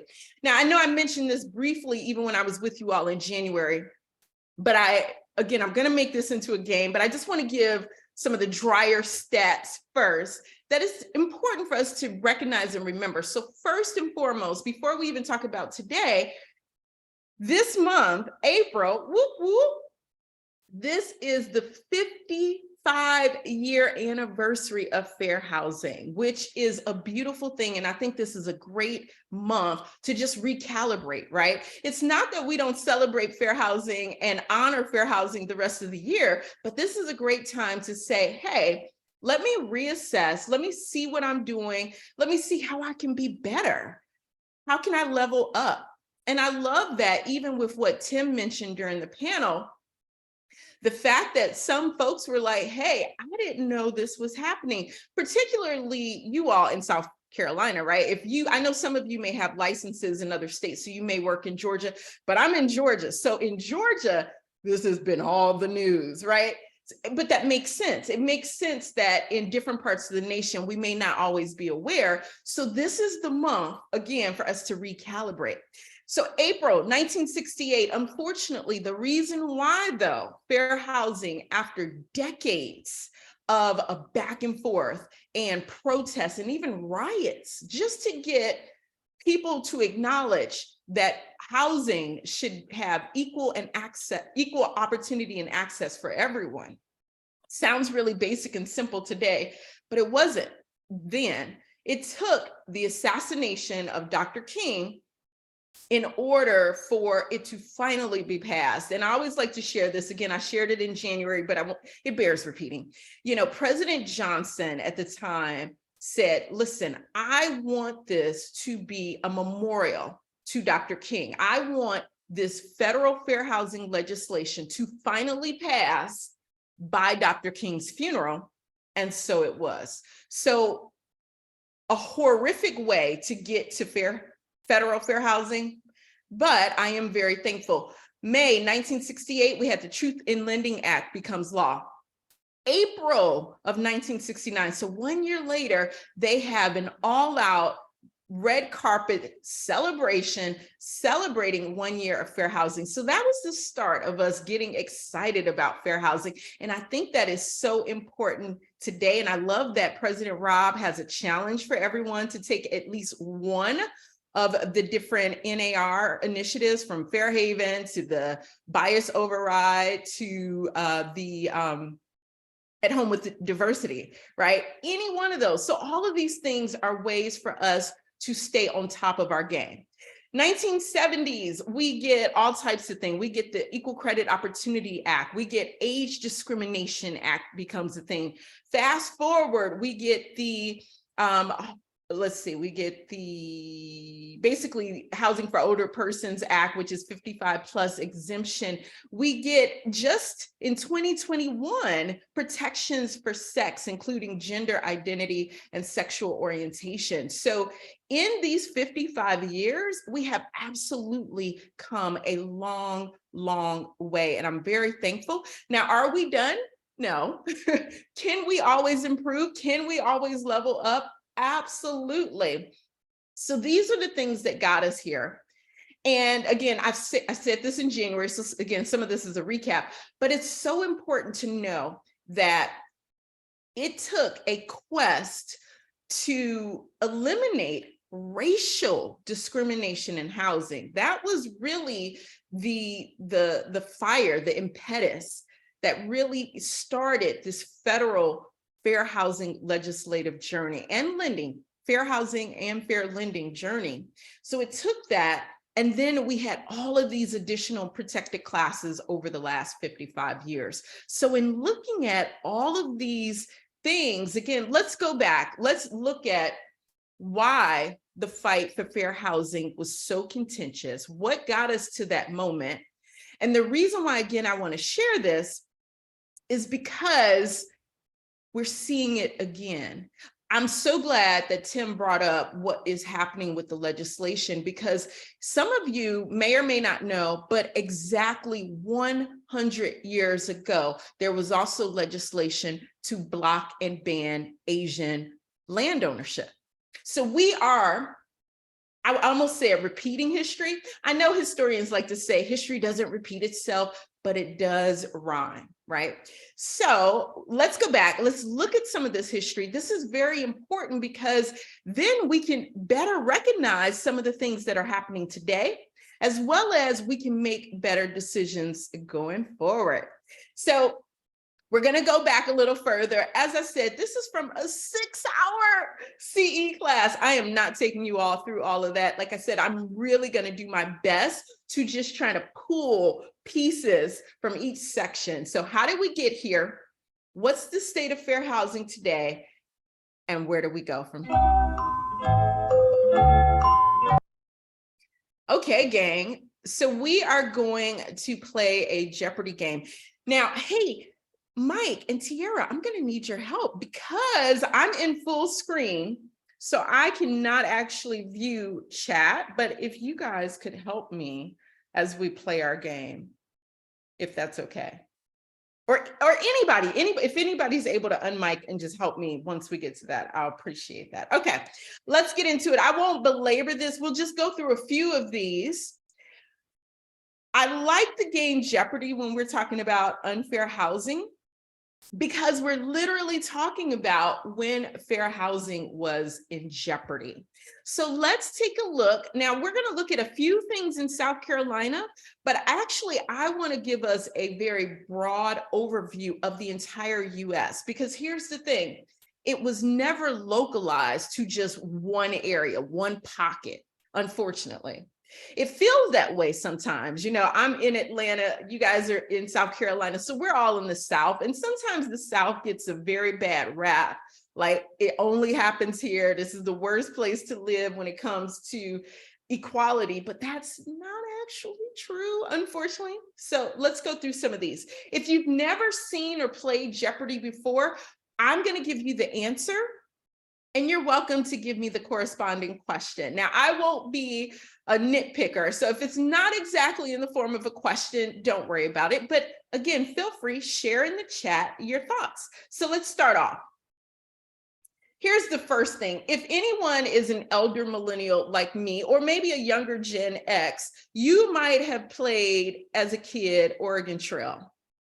And I've got an image from that game. And, you know, as a kid, I never understood, why are we going from this part of the US to Oregon and we can die on this trail? Like, why are they doing this to kids? Why are they making us play this type of game?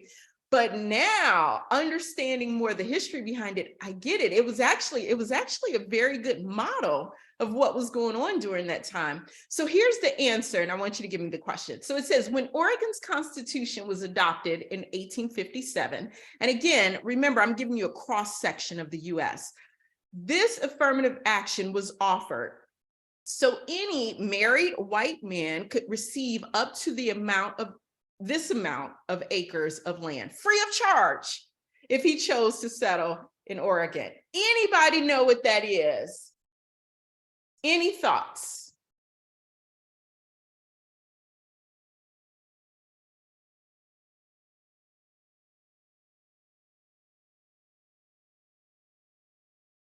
Now, let's see.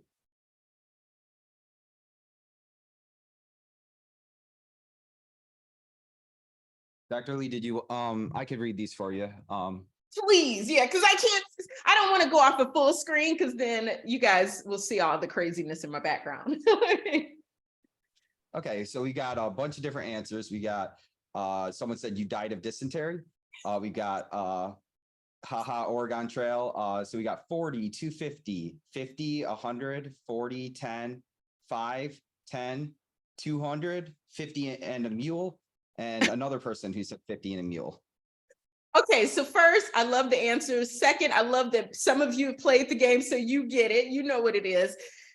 I love all the answers. I am going to give away a prize at the end of this as well, at the end of the day. Here's what the answer was, y'all. Look at this.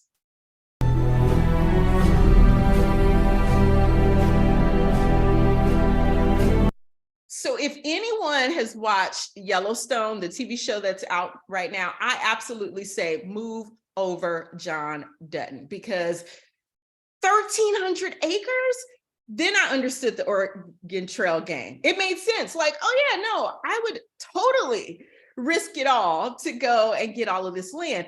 But it's important to note that this is a lot of wealth. This is a lot of opportunity happening for families, not for everyone at this point. So that was one thing, but let's keep going. What happens next? And again, I'm not going to take too much time on all of this history. I also want to show you guys some of the primary and secondary sources. So this is from historylink.org. If you happen to be a little bit like me, I'm a little bit of a geek. So if you want to delve into some of these things that I'm sharing, I'll leave these up. And I don't know if we're going to share my slide deck, but I absolutely can, so you can check these out. Again, here's another example of what that Homestead Act looked like. So the Homestead Act, again, expanded land ownership.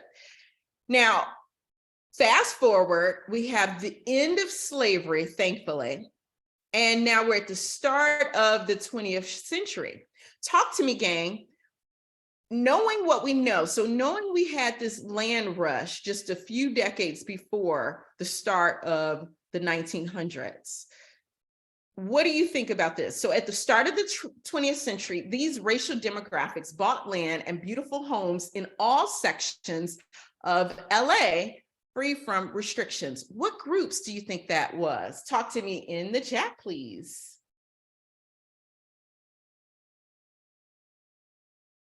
Any thoughts? Any thoughts?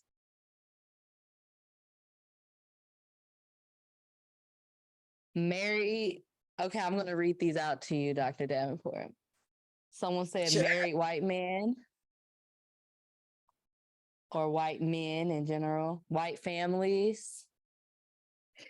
Yes, but actually, so here's the beautiful thing. This is what I loved about where we were going as a nation, even though it didn't stay this way. It was everybody.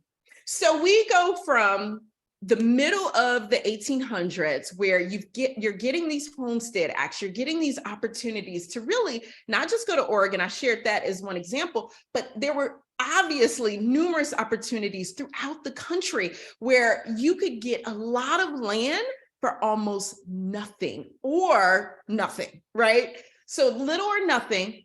And by the start of the 1900s, just about everybody, so Black, Japanese, Mexican, white, this is in LA. So everybody that was pretty much in that market, they could get land. And this is important because sometimes I've been talking to different families and they're like, I don't know how we had all of this land in our family, even though maybe it was taken through eminent domain or something over the years, but a lot of people don't understand this. This is amazing. This was a wonderful time in history. And again, here's the source if you want to check that out. We also, at the start of the 20th century, this racial demographic had about 50% of its group become Portland homeowners. You don't have to weigh in. I'll go through these a little faster for the sake of time. It was the Black residents. This is vital to note because, again, slavery had just ended. So there's this opportunity, equal access opportunity that's kicking into place in the early 1900s. And here's the other thing to note. Unfortunately, 1910, particularly for Black people, we hit our peak when it came to land ownership. We owned 14% of US land. A lot of people, again, don't even realize that, where we came from and why, again, there became this fight and this need for fair housing. Today, it's less than 1% of us now own land. How did that happen? What happened? How did we get to this place? Well, let's keep going. Let's keep going. I want to talk about a few more things in our history. I won't take forever. Here's another one of our Jeopardy answers. It says the year that unfair housing drove Black residents from Forsyth County, Georgia. So again, we're moving across the nation. We went from Oregon to LA. We're down here in Georgia where I am. I'll give it to you for the sake of time. It was 1912. So we hit our peak at 1910 in land ownership. And now we're starting to see intimidation. We're starting to see opportunities to push us out. Let me show this quick video regarding it. It's really quick. And live around Lake Lanier. One town called Oscarville was turned upside down when something bad happened in 1912. A white woman who lived in Oscarville named May Crow was found beaten and bloody in the woods, and she was 18 years old, and she eventually died of her wounds. Stanford professor Patrick Phillips is from that area and started digging into what happened for his book. It's called Blood at the Root. Suspicion soon fell on the only young Black men in the area. The three accused Black men, Rob Edwards, Oscar Daniel, and Ernest Knox, were all lynched because of it. It seems very, very unlikely that they had anything to do with it. Phillips says Blacks were forced out anyway. White mobs intentionally created a wave of terror and just, fear among the Black families of the county. And the result was that the entire Black population of Forsyth County fled. When there are no more people of color left in the county, the whites of Forsyth declared that this was now a white man's county forever after. We saw it not long ago during race marches in the 1980s, white people holding up signs that say Forsyth County stays white, and even a picture of a noose. Now, I bring all of this up because, again, we started the 1900s where fair housing was just a given. But then we start to see after this land rush. So again, many people have taken advantage of this land ownership that the government was offering. There becomes theft through forced removal, through adverse possession, through eminent domain policies. Believe it or not, before the Great Depression, so before 1929, so from 1912 to about 1929, there were over 50 towns, cities, and or counties throughout the entire US where scores of specifically Black people, but not just Black, we did have Chinese, we had Native people forcefully removed from the land that the government had rightfully allowed them to settle on and lay claim and ownership to. So I want you guys to see how unfair housing started to take root.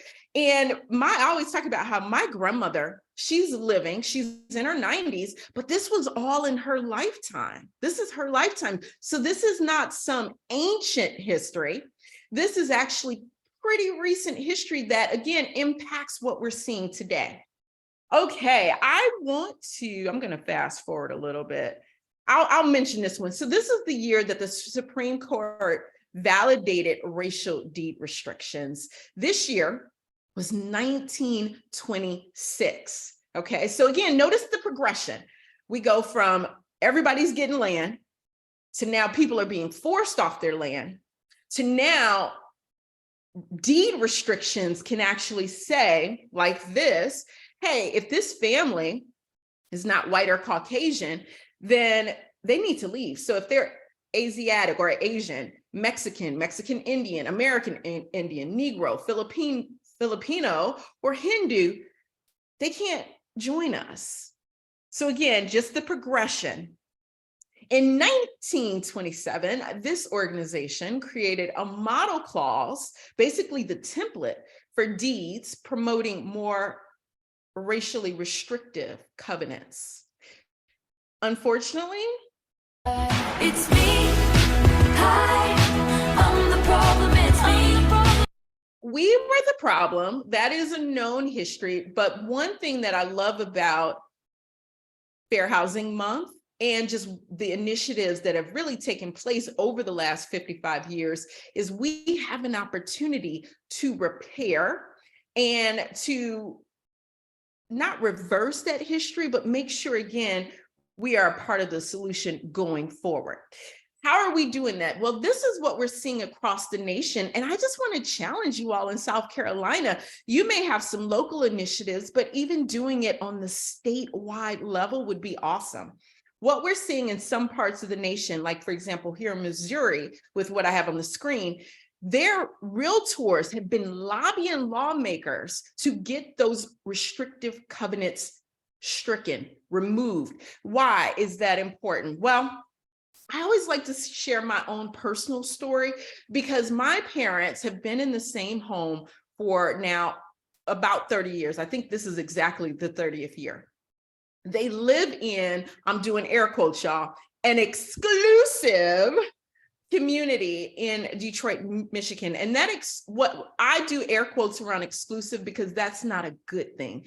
It was exclusive because Jewish and Black people were excluded from living there.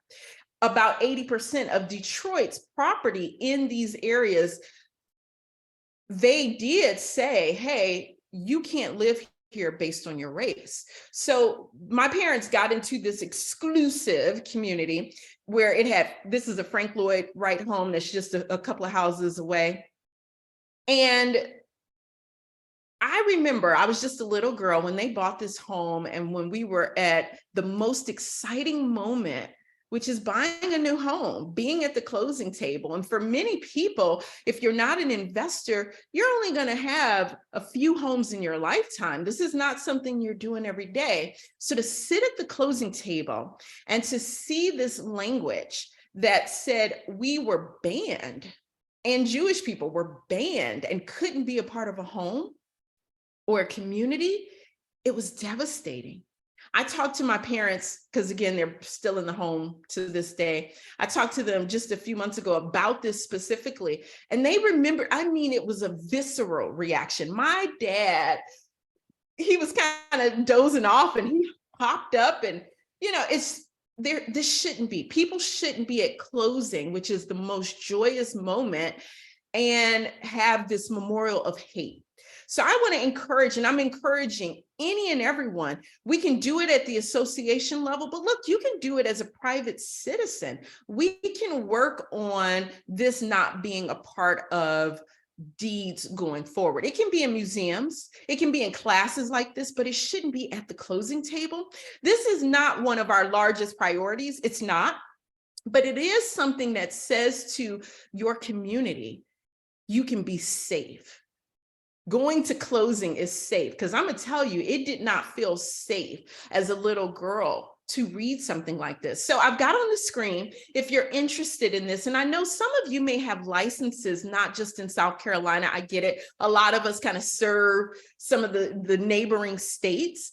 So you can always go to Fannie Mae. This is the website where you can check out which states already have started to ban and remove these from deeds, right? Even though it's not enforceable, but people shouldn't see it. So again, South Carolina is not one of the states yet where this has been banned at the state level, but I want to encourage you, make it a priority. Here is how you can speak to and find your specific legislators, because again, you don't have to wait for the association to do it. You can do it as an individual private citizen. So that's just one thing. Another thing that I want to mention, or actually, I know we started early, so I may not have as much time. Let me fast forward. I'm going to go ahead and fast forward a little bit, because I said I only wanted to just really take half of the time. I did want to spend a good chunk on this history, because as I'm going through the history, notice I'm also giving recommendations for what we can do today. But I'll fast forward. I do want to mention, since we're also talking about at this conference today, diversity, right? It's not just about fair housing. Notice that unfortunately, our origin story, again, as an association, did not include diversity. More specifically, in the 1920s, the then all-white National Association of Real Estate Boards, which is now called the National Association of Realtors, they petitioned the courts to have the term realtor be an exclusive trademark, which today is a great thing because it speaks to our ethical nature. But then it was specifically so Black real estate professionals were not legally allowed to refer to themselves as a realtor. This was a very racialized and discriminatory way to say, listen, you as a professional, if you don't look like us, you are not welcome. This is a part of our history, but listen, as I'm saying, we have a great opportunity, and we've been doing it over the last 55 years, but we can continue to make sure that diversity is a priority. And again, I love what Lydia and Magda were saying, and Tim were saying earlier about diversity is not just the Diversity Council, right? It is something that needs to infiltrate and be a part of everything we do, not just in our associations, but even in our firms, on our teams, everything we do. Here is a quick video from the president, our first actually Black woman president of the Atlanta Realtors Association, speaking on how we were excluded. This is a short video. Again, just giving context and history. Like I said, there's just so many stories. I mean, the very first broker that I affiliated my license with, Mr. TJ Locke from Apollo Associates Realty. I mean, he talks about the stories when he literally one time was running out and had his head busted from somebody throwing a rock at him just trying to show some real estate. You know, he actually was the second African-American to gain access to the multiple listing service after the lawsuit was won that the Empire Board actually had to file with the multiple listing service so that the person can have access to the real estate forms without being affiliated with the REALTOR organization. He was the second African-American that had access to that. But I mean, just hearing some of those stories, the way that there's a Peyton Street bridge where you couldn't go past it and sell real estate if you're African-American, and Empire Board was instrumental in having that barricade and that bridge literally removed that allowed African-Americans to start selling real estate on that side of the town right here in Southwest Atlanta. And like I said, the stories just go on and on. Indeed, they do. And again, like I said, I'm showing kind of a cross section throughout the US. It wasn't only Atlanta that did this. We know that. We know it was not just the South that did it. We know that. It was throughout America. But here's the thing I want to point out, because I think just as important as we talk about what we did wrong and how we can improve, I want us to know there have always been fair housing advocates, or what I call fair housing decoders. So again, we know at this point in history, prior to 1968, the Realtor Association was white men. It wasn't even women, it was men. So here, take a look at this. In California, yes, there was at large, the association said, listen, we don't want any fair housing legislation. We don't want it locally. But take a look at this. We had quite a few dissenters. We had people saying, this is not okay. And this is specifically white males, because that's who was in the association.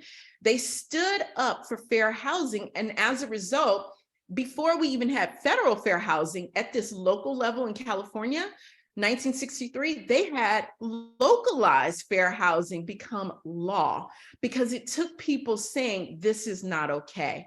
And that is part of being a fair housing decoder, right? Even though there may or may not be laws that are cropping up, like Tim mentioned, that's trying to block access and opportunity for everyone, there is always an opportunity for us to say, hey, I don't agree with this. And that is a big part of being a decoder. This is the history of it. But do you know today, in 2021, NAR found that of its realtors, people of color, so Asian, Latino, Latinx, Black, Indigenous, was only about 13% of the profession. That's nationwide. However, for the 2020 census, people of color represented 38%. So that's a big gap. That means we are about 25% off, underrepresented as realtors, which means we, as firms, as team leaders, as associations, we have work to do on getting more and more people of diverse backgrounds. I'm talking about the history, which again was racialized, but we know today that protected classes include so much more than race, right? So that would be people that have disabilities. That would be people with different gender expressions and orientations, right? All of these things are so vital today. So how can we, and I want to challenge everybody, how can we challenge and enhance our marketing to attract all of these different groups of our community to be a part of the realtor brand, to be a part of the real estate industry? Here are a few things that are being done. Some companies have actually created these initiatives where they are paying people to join us. They are paying people they're paying them to be mentored. They're paying for their license to be created. So there's many things that we can do to increase the diversity in our organizations, again, whether it's our firm, our association, and so forth. We've got things like this mentorship program as well. This is out in Chicago, again, where they have chosen to say, hey, we'll sponsor you. We want to get you in this business. You are underrepresented, but we know by having more representation, all of the wealth that the panel before me just talked about, this allows us to participate and be a part of that conversation. Even beyond us doing it, because I get it, I am preaching to the choir, and I know many of you are like, listen, we are doing all the things, and I love it. So if we're doing it, great. What about our vendor partners? Are we partnering with different vendors, whether it's our appraisers, the lenders we work with, right? Do they have diversity initiatives? Are they a part of, for example, this is a national diversity initiative where people can join and actually, again, mentor people that have not been historically represented in these fields, like being an appraiser or like being a lender. These are all the different programs that are out there. We have an organization, one of my favorites, the NCRC. They are committed to creating jobs in the real estate industry, and they actually sponsor the training. So maybe, again, it's not necessarily based on the economy, economical for us to sponsor someone, but we can partner with these different nonprofits that provide the funds, the grants, and so forth. So these programs are out there, and I want to encourage us to look into them. Take a look at this. This is a summer launch academy. And again, this works with those in the housing space through the Community Development Fund. And I have on the screen, by the way, if you're interested in looking at this and seeing if maybe this is something you can partner with, or maybe this is something you can send people in your community to for training so that they can become real estate agents and lenders, and maybe on the construction side or the development side. I've got on the screen, they're offering a code where they could, on top of this already being fairly free, they even have a 90% discount. So take a look at that. And again, hopefully either you guys can watch the replay. I'll also share my slide deck so you can take a look at all these things. NAR, again, to kind of prepare for the past, right? Has a mentorship program. Actually, some of the agents that I work with have been the mentors in this program, and it is phenomenal. So this is another thing that we can sign up for to remedy and be a part of how we can make sure the history that we've seen doesn't repeat itself and doesn't rhyme. I don't think it should rhyme anymore either, right? So these are just some of the things. Okay, I'm going to move past this. And someone tell me how my time is, since again, I started early, but I don't know what you want me to do. If you want me to go to, I'll just keep going. I don't know. Hey, yeah, you can, you have until 12:30 or any time before then. So it's no need to rush. We're at 12 o'clock right now. Okay, great. Well, let's see. I feel like I have really beat a dead horse. I don't want to keep going over the history. You guys get it. There's been a lot, so I'll skip through some of these things, but I will say, just as kind of a recap. So, or not a recap, but some of the things I didn't mention. So we've had governmental policies, y'all, that have, unfortunately, so these are laws. These are things that some things prohibited and interfered with fair housing, while some things promoted it. We had the Homestead Act, land ordinances and grants. That was a part of the promotion, but they also excluded certain groups. So some people got a chance to move ahead, some people didn't. There was the Indian Removal Act. There was the Chinese Exclusion Act. There were sundown towns. There were Jim Crow ordinances. There was the Japanese internment. And let me mention with this, because I've talked to some people about that, and they didn't realize that after World War II, sure, Japanese Americans were no longer kept in these concentration camps, but where did they go? Their homes had been taken through often either eminent domain or adverse possession. They didn't just leave and say, I'm going right back to my house and my home and my business. They lost it all. So it's important to know these type of things. The Freedmen's Saving and Trust Act.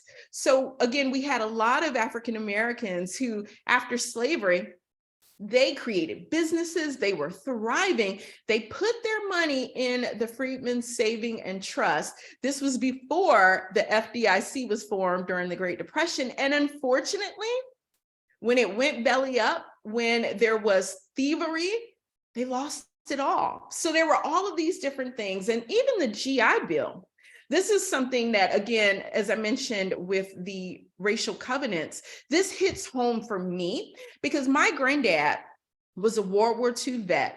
And that's who I'm named after. A lot of people wonder why, as a woman, my name is Lee, even though it's somewhat unisex, but I am named after my granddad.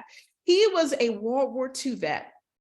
And unfortunately, the GI Bill, although it created the middle class, right? It gave people opportunities to get college educations. Many people, for the first time, it gave people opportunities to not just get educations, but to buy homes for little or nothing. This is something that many of not just the Black Americans, but the Filipino, Japanese, and Chinese Americans who served in World War II, they were not able to participate in. To this day, they are still asking for some of those benefits that they've never seen. So that's a big deal. And to that point, I will show, let's see, since I'm okay on time. Maybe I won't. I was going to show a quick video. I like videos to just kind of make it make sense, but I feel like I'll skip it. I'll skip it. Never mind. I'll skip it. Okay. Last thing I'll talk about from a history standpoint, the laws that allowed entrepreneurial areas like Detroit's Black Bottom. I'm originally from Detroit, and it had 350 Black-owned businesses, or numerous families right in Ward 1 and Wheeler Hill of South Carolina to be displaced for highway construction and urban renewal projects.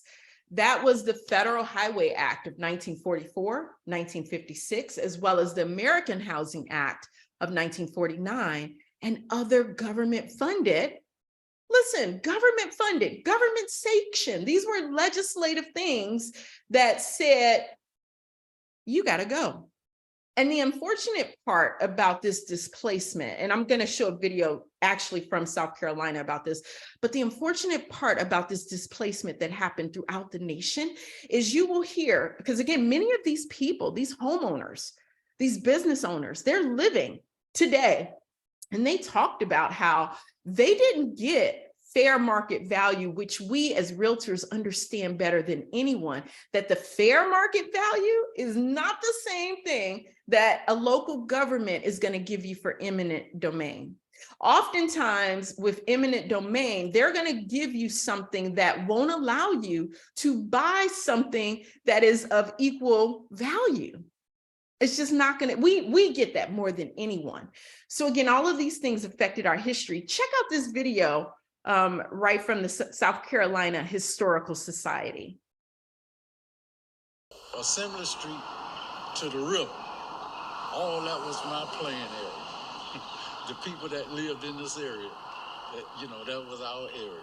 I think I was about 13 or 14. My grandmother moved from here, down on the other side of the warehouse on Pulaski Street, 911 Pulaski, and the house is still there now. They tore everything out except that house and this warehouse. Everything else is gone. Talking with people who lived in places that are no longer there, and the sense of loss that they feel, how quickly we forget about these places once they're removed from our landscape. The Ward 1 neighborhood, the people lived there and worked in the neighborhood. There were grocery stores and churches and schools. It was a vibrant community up to the 1950s, really, when the university began its expansion into that neighborhood and began to demolish those buildings as part of the urban renewal that really took hold of Columbia and most urban centers in the 1950s and 60s and into the 70s. Before they got rid of all the churches, before they got rid of Booker T. Washington, Section School.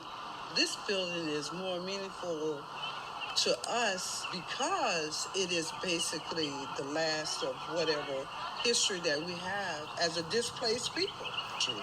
It motivated me to want to really become involved, because to have someone to care enough to want to save some of the history of the images of this old neighborhood, it redeems my feelings about this city.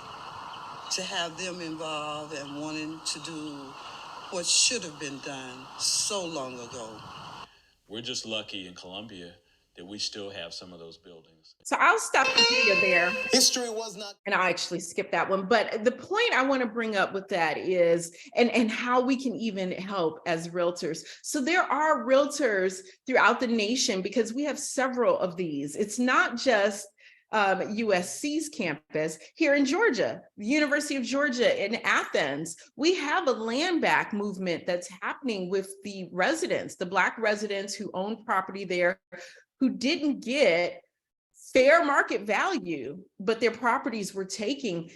Again, some people are still living, their descendants are living, and there's been movements to help them at least be compensated. Some of you all probably heard about Bruce's Beach out in California and how they were able to not only get monetary compensation, they got the land back, even though they've decided to sell it, that's their prerogative.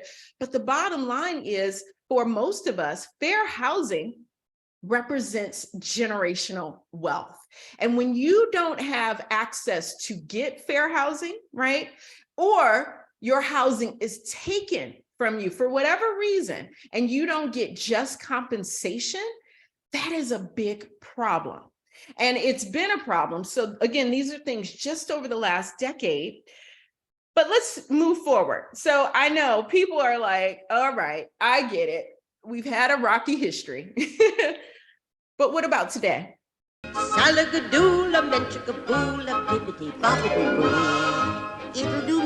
believe it or not. Bippity boppity boo. It feels like it should be magical. And honestly, I wish it were. I wish the fact that we've had federal fair housing for 55 years, magically, poof, bam, boom, fair housing was no longer a concern. I wish it was automatic. I wish it would just happen. But unfortunately, that's not the case. And what I always like to do is say, take off your realtor hats. Let's step away from housing for a moment and just talk about in general, right, how laws work. And what I always think about, which is funny to me, as a single lady, my friends, my family, we all talk about and watch. We watch Dateline, we watch true crimes, we watch the ID channel, and we're like, please, now this is a little bit of dark humor, but we're like, please don't have me on Dateline saying, you know, I thought something was wrong. I don't want to be that friend. I really, really don't. So the thing is that murder is illegal. Assault is illegal. It is. It's been illegal for a long time, but laws don't stop things from happening. We understand that when it comes to things like shows like Dateline, right? We get that. So it's the same thing, unfortunately, with fair housing and fair lending. Laws don't poof, bam, boom, magically make things, violations stop. But what it does do is it gives us an opportunity for remedies, for restitution, right? Sometimes. So it's more about we can be on the defense a little better. It doesn't eliminate it, but it just gives us an opportunity to now seek recourse. But that means we as realtors, as the trusted advisors of our communities, we have more than ever a responsibility to be on the alert because it's still creeping up today. How so? Well, let's take a look at a few things. I've got another game for you, but so let's try it. So type in the chat, gang, our quick little bingo game. If I were in person, we'd kind of play this like bingo, but just type in the chat. Look at this bingo board. Can you get either diagonal across or diagonally a column, row, or a diagonal column that there is no unfair housing. There was no report of a violation. And let me read through this while you type in the chat. Okay, so you tell me which ones you think have not been violated in the last year, 2 or 3. Here's what we have, and these are all things beyond just the big 7. So the big 7 of the Federal Fair Housing Act, we know, but even locally, again, since I'm giving you guys not just South Carolina, but a cross section of the US, we've got things locally that constitute unfair housing and are protected classes. So here we go. We've got disability, race, familial status, sex, national origin, color, religion. So that's the big 7. But then at the local levels, we have source of income. We've got age, sexual orientation, gender identity and expression, criminal background. Here in Atlanta, I'm thankful that that's something, and I'll talk more about that in a moment. Domestic violence victims, military and veteran status, immigration status and citizenship, retaliation, marital status, student status, and there's even more than just this. So which one of these categories do you guys think was not violated in the last couple of years? Any thoughts, guesses? And I see you guys typing in. Mike, Tiara, can you guys help me out? Yes, here we are. So we have none, 0, none. Can't see any way to get there. Oh, can't see any way to get. Okay, now I really appreciate that transparency. First off, you guys are 100% right. Crickets, we're not hearing anything because every last one of them was violated. Now, I do hope there is a way to get there. We've got to work on it. That's where we as realtors come in. And again, I'm going to talk about some of those things. But yes, every last one of these, the latest report, this is from the National Fair Housing Alliance. Their Fair Housing Trends report for 2022, 2021, and 2020 show that we are now, unfortunately, experiencing over 30,000 violations of fair housing every year. And they estimate that only about 1% of those violations are actually reported. So they really feel it's more like 4 million violations that happen. And you know what?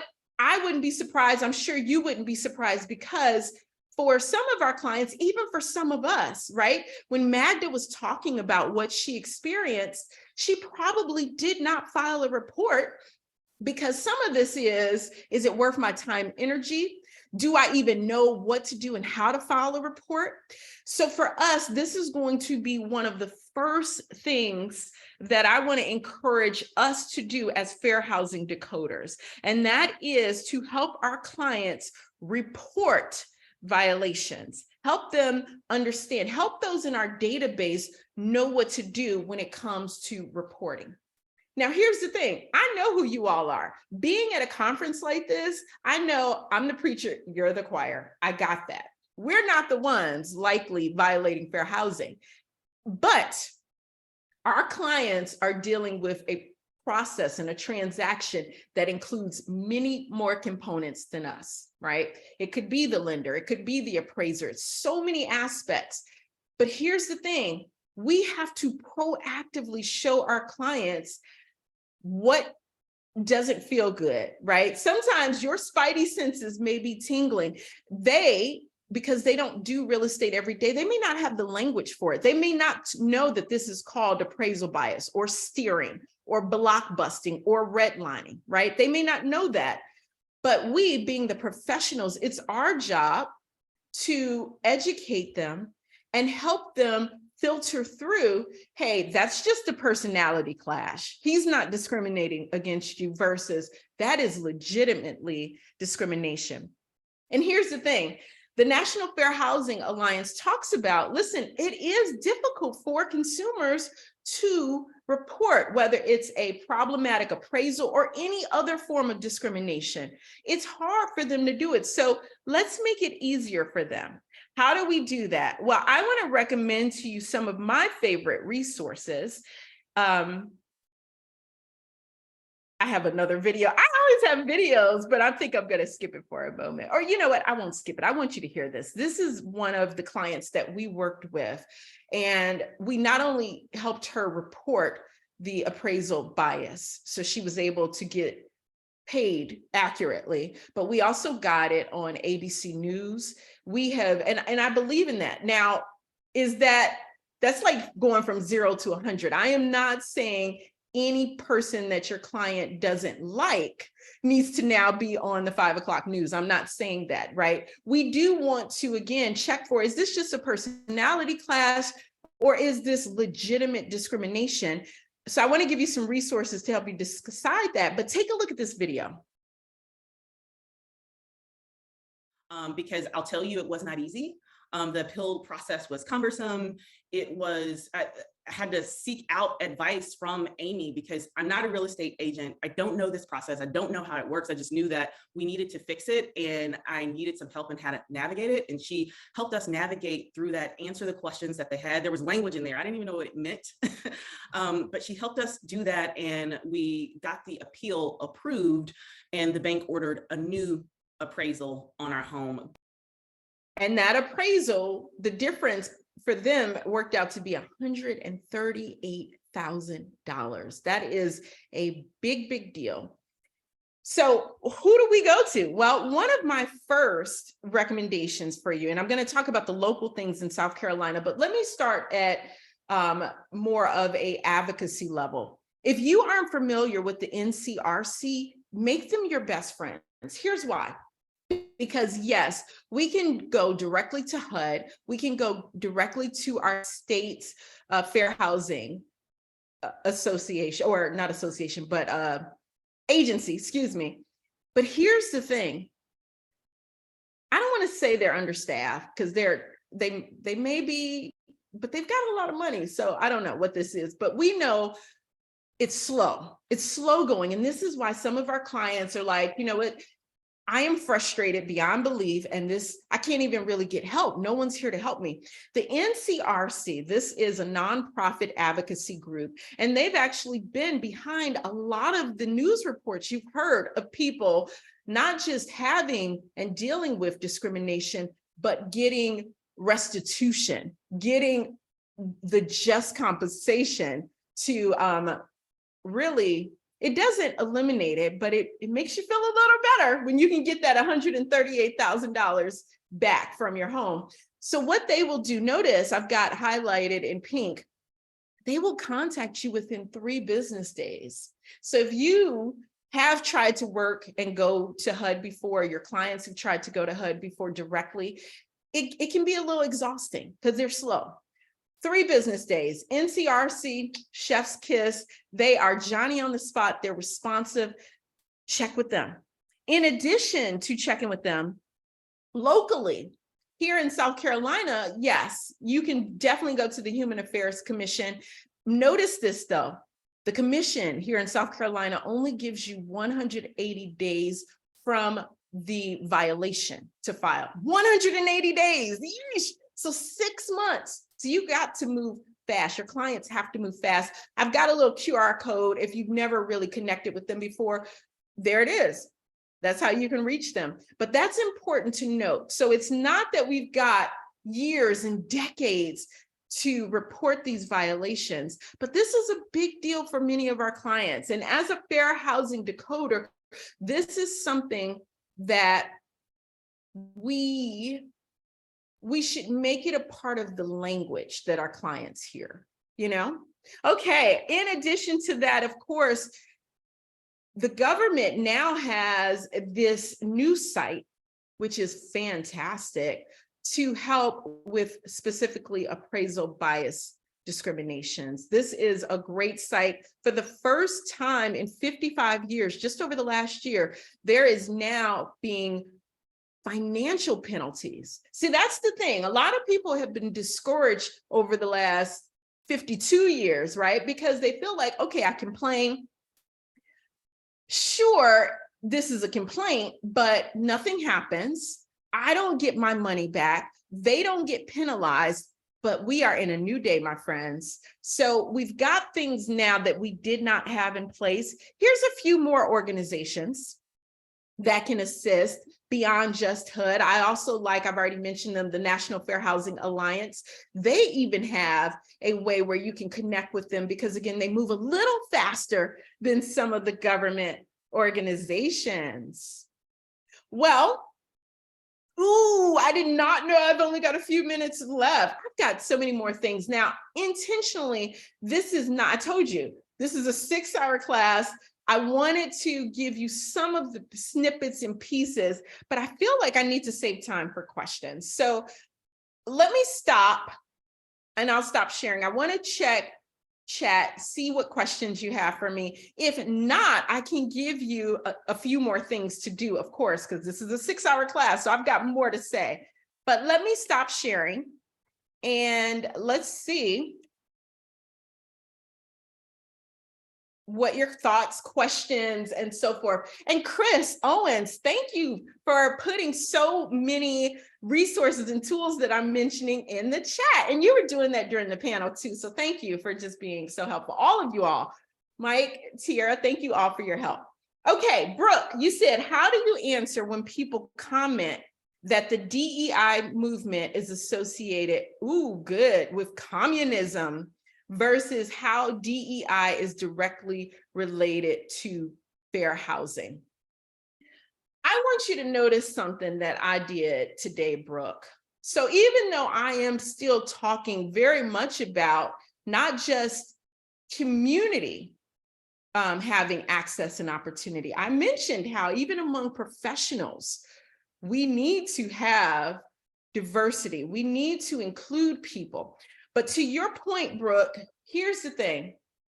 I'm funny about language. I really absolutely believe that we can use terms and words that alienate and that shut people down. Like even before we get into the talk, they're already like, oh no, you said a word that I don't like. It could be, I won't use any. You guys know the buzzwords. You know the words that push people's buttons that are being used in the news. So guess what I do? I stay away from them. So for me, it's not just that we're trying to call this diversity, equity, inclusion, because I didn't use that phrase a lot on purpose. I keep saying we want access and opportunity for everyone. A lot of people aren't going to argue with we want to give everybody opportunity. That's what I really believe. So I do think, and this is now my doctorate's in marketing and business and sales. So from a marketer, this is me as the marketer saying, listen, if people recoil against certain words, let's not use them. It's easy enough to use a word that has a feel-good connotation that still gets our point across. And that's what we saw during the 1960s. Here in Atlanta, we've got the King Center. I don't know if any of the Dr. Martin Luther King Center for Nonviolence. I don't know if any of you all have been here.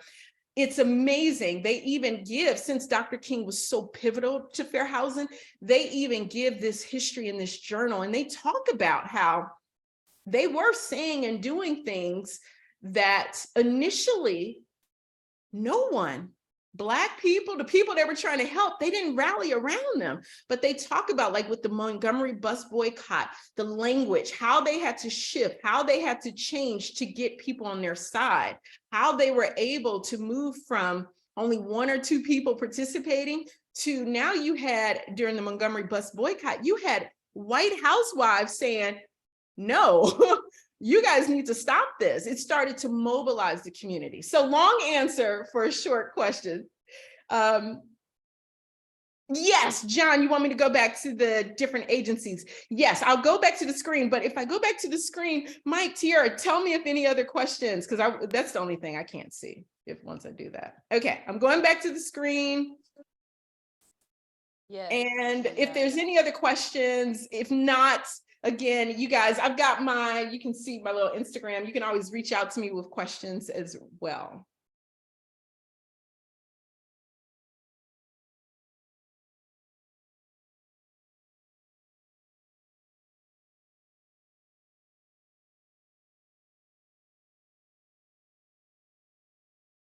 And of course, if it's discrimination related to any of the protected class categories, you can call our SCR legal hotline where we'll advise you on how to file an ethics complaint. So that is an option as well, and with LLR. So good.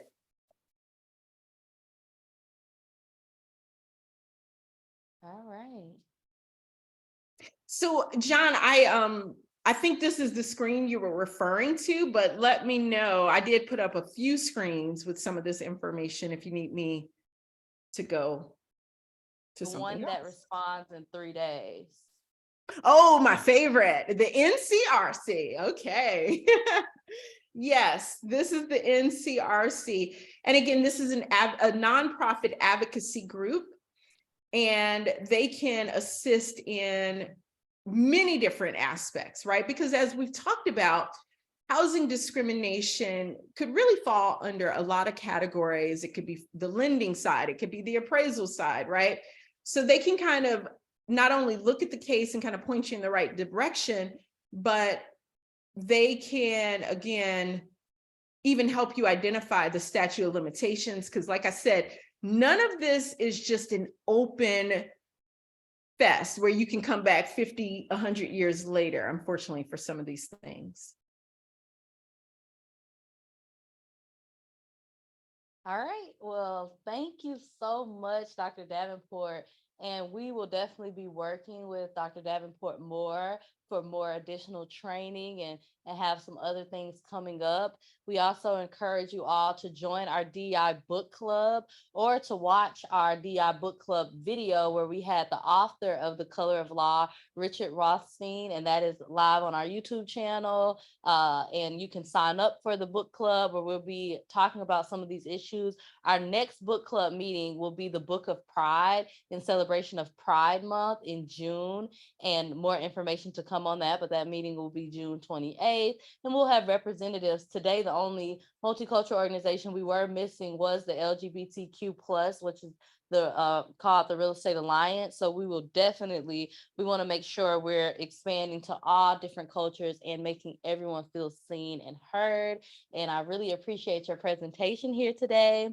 And to wrap things up, as we move forward, it's crucial that we continue to prioritize fair housing practices in our work and remain committed to creating a more equitable society.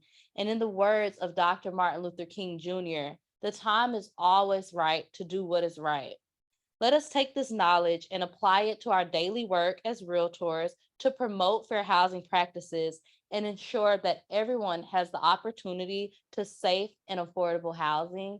And as always, I'm your host, Tiara Pitts, the Director of Fair Housing, and I hope you guys enjoy the rest of your day. Thank you, and this will be live on our YouTube, Facebook, and in our weekly report for anyone who wasn't able to attend today.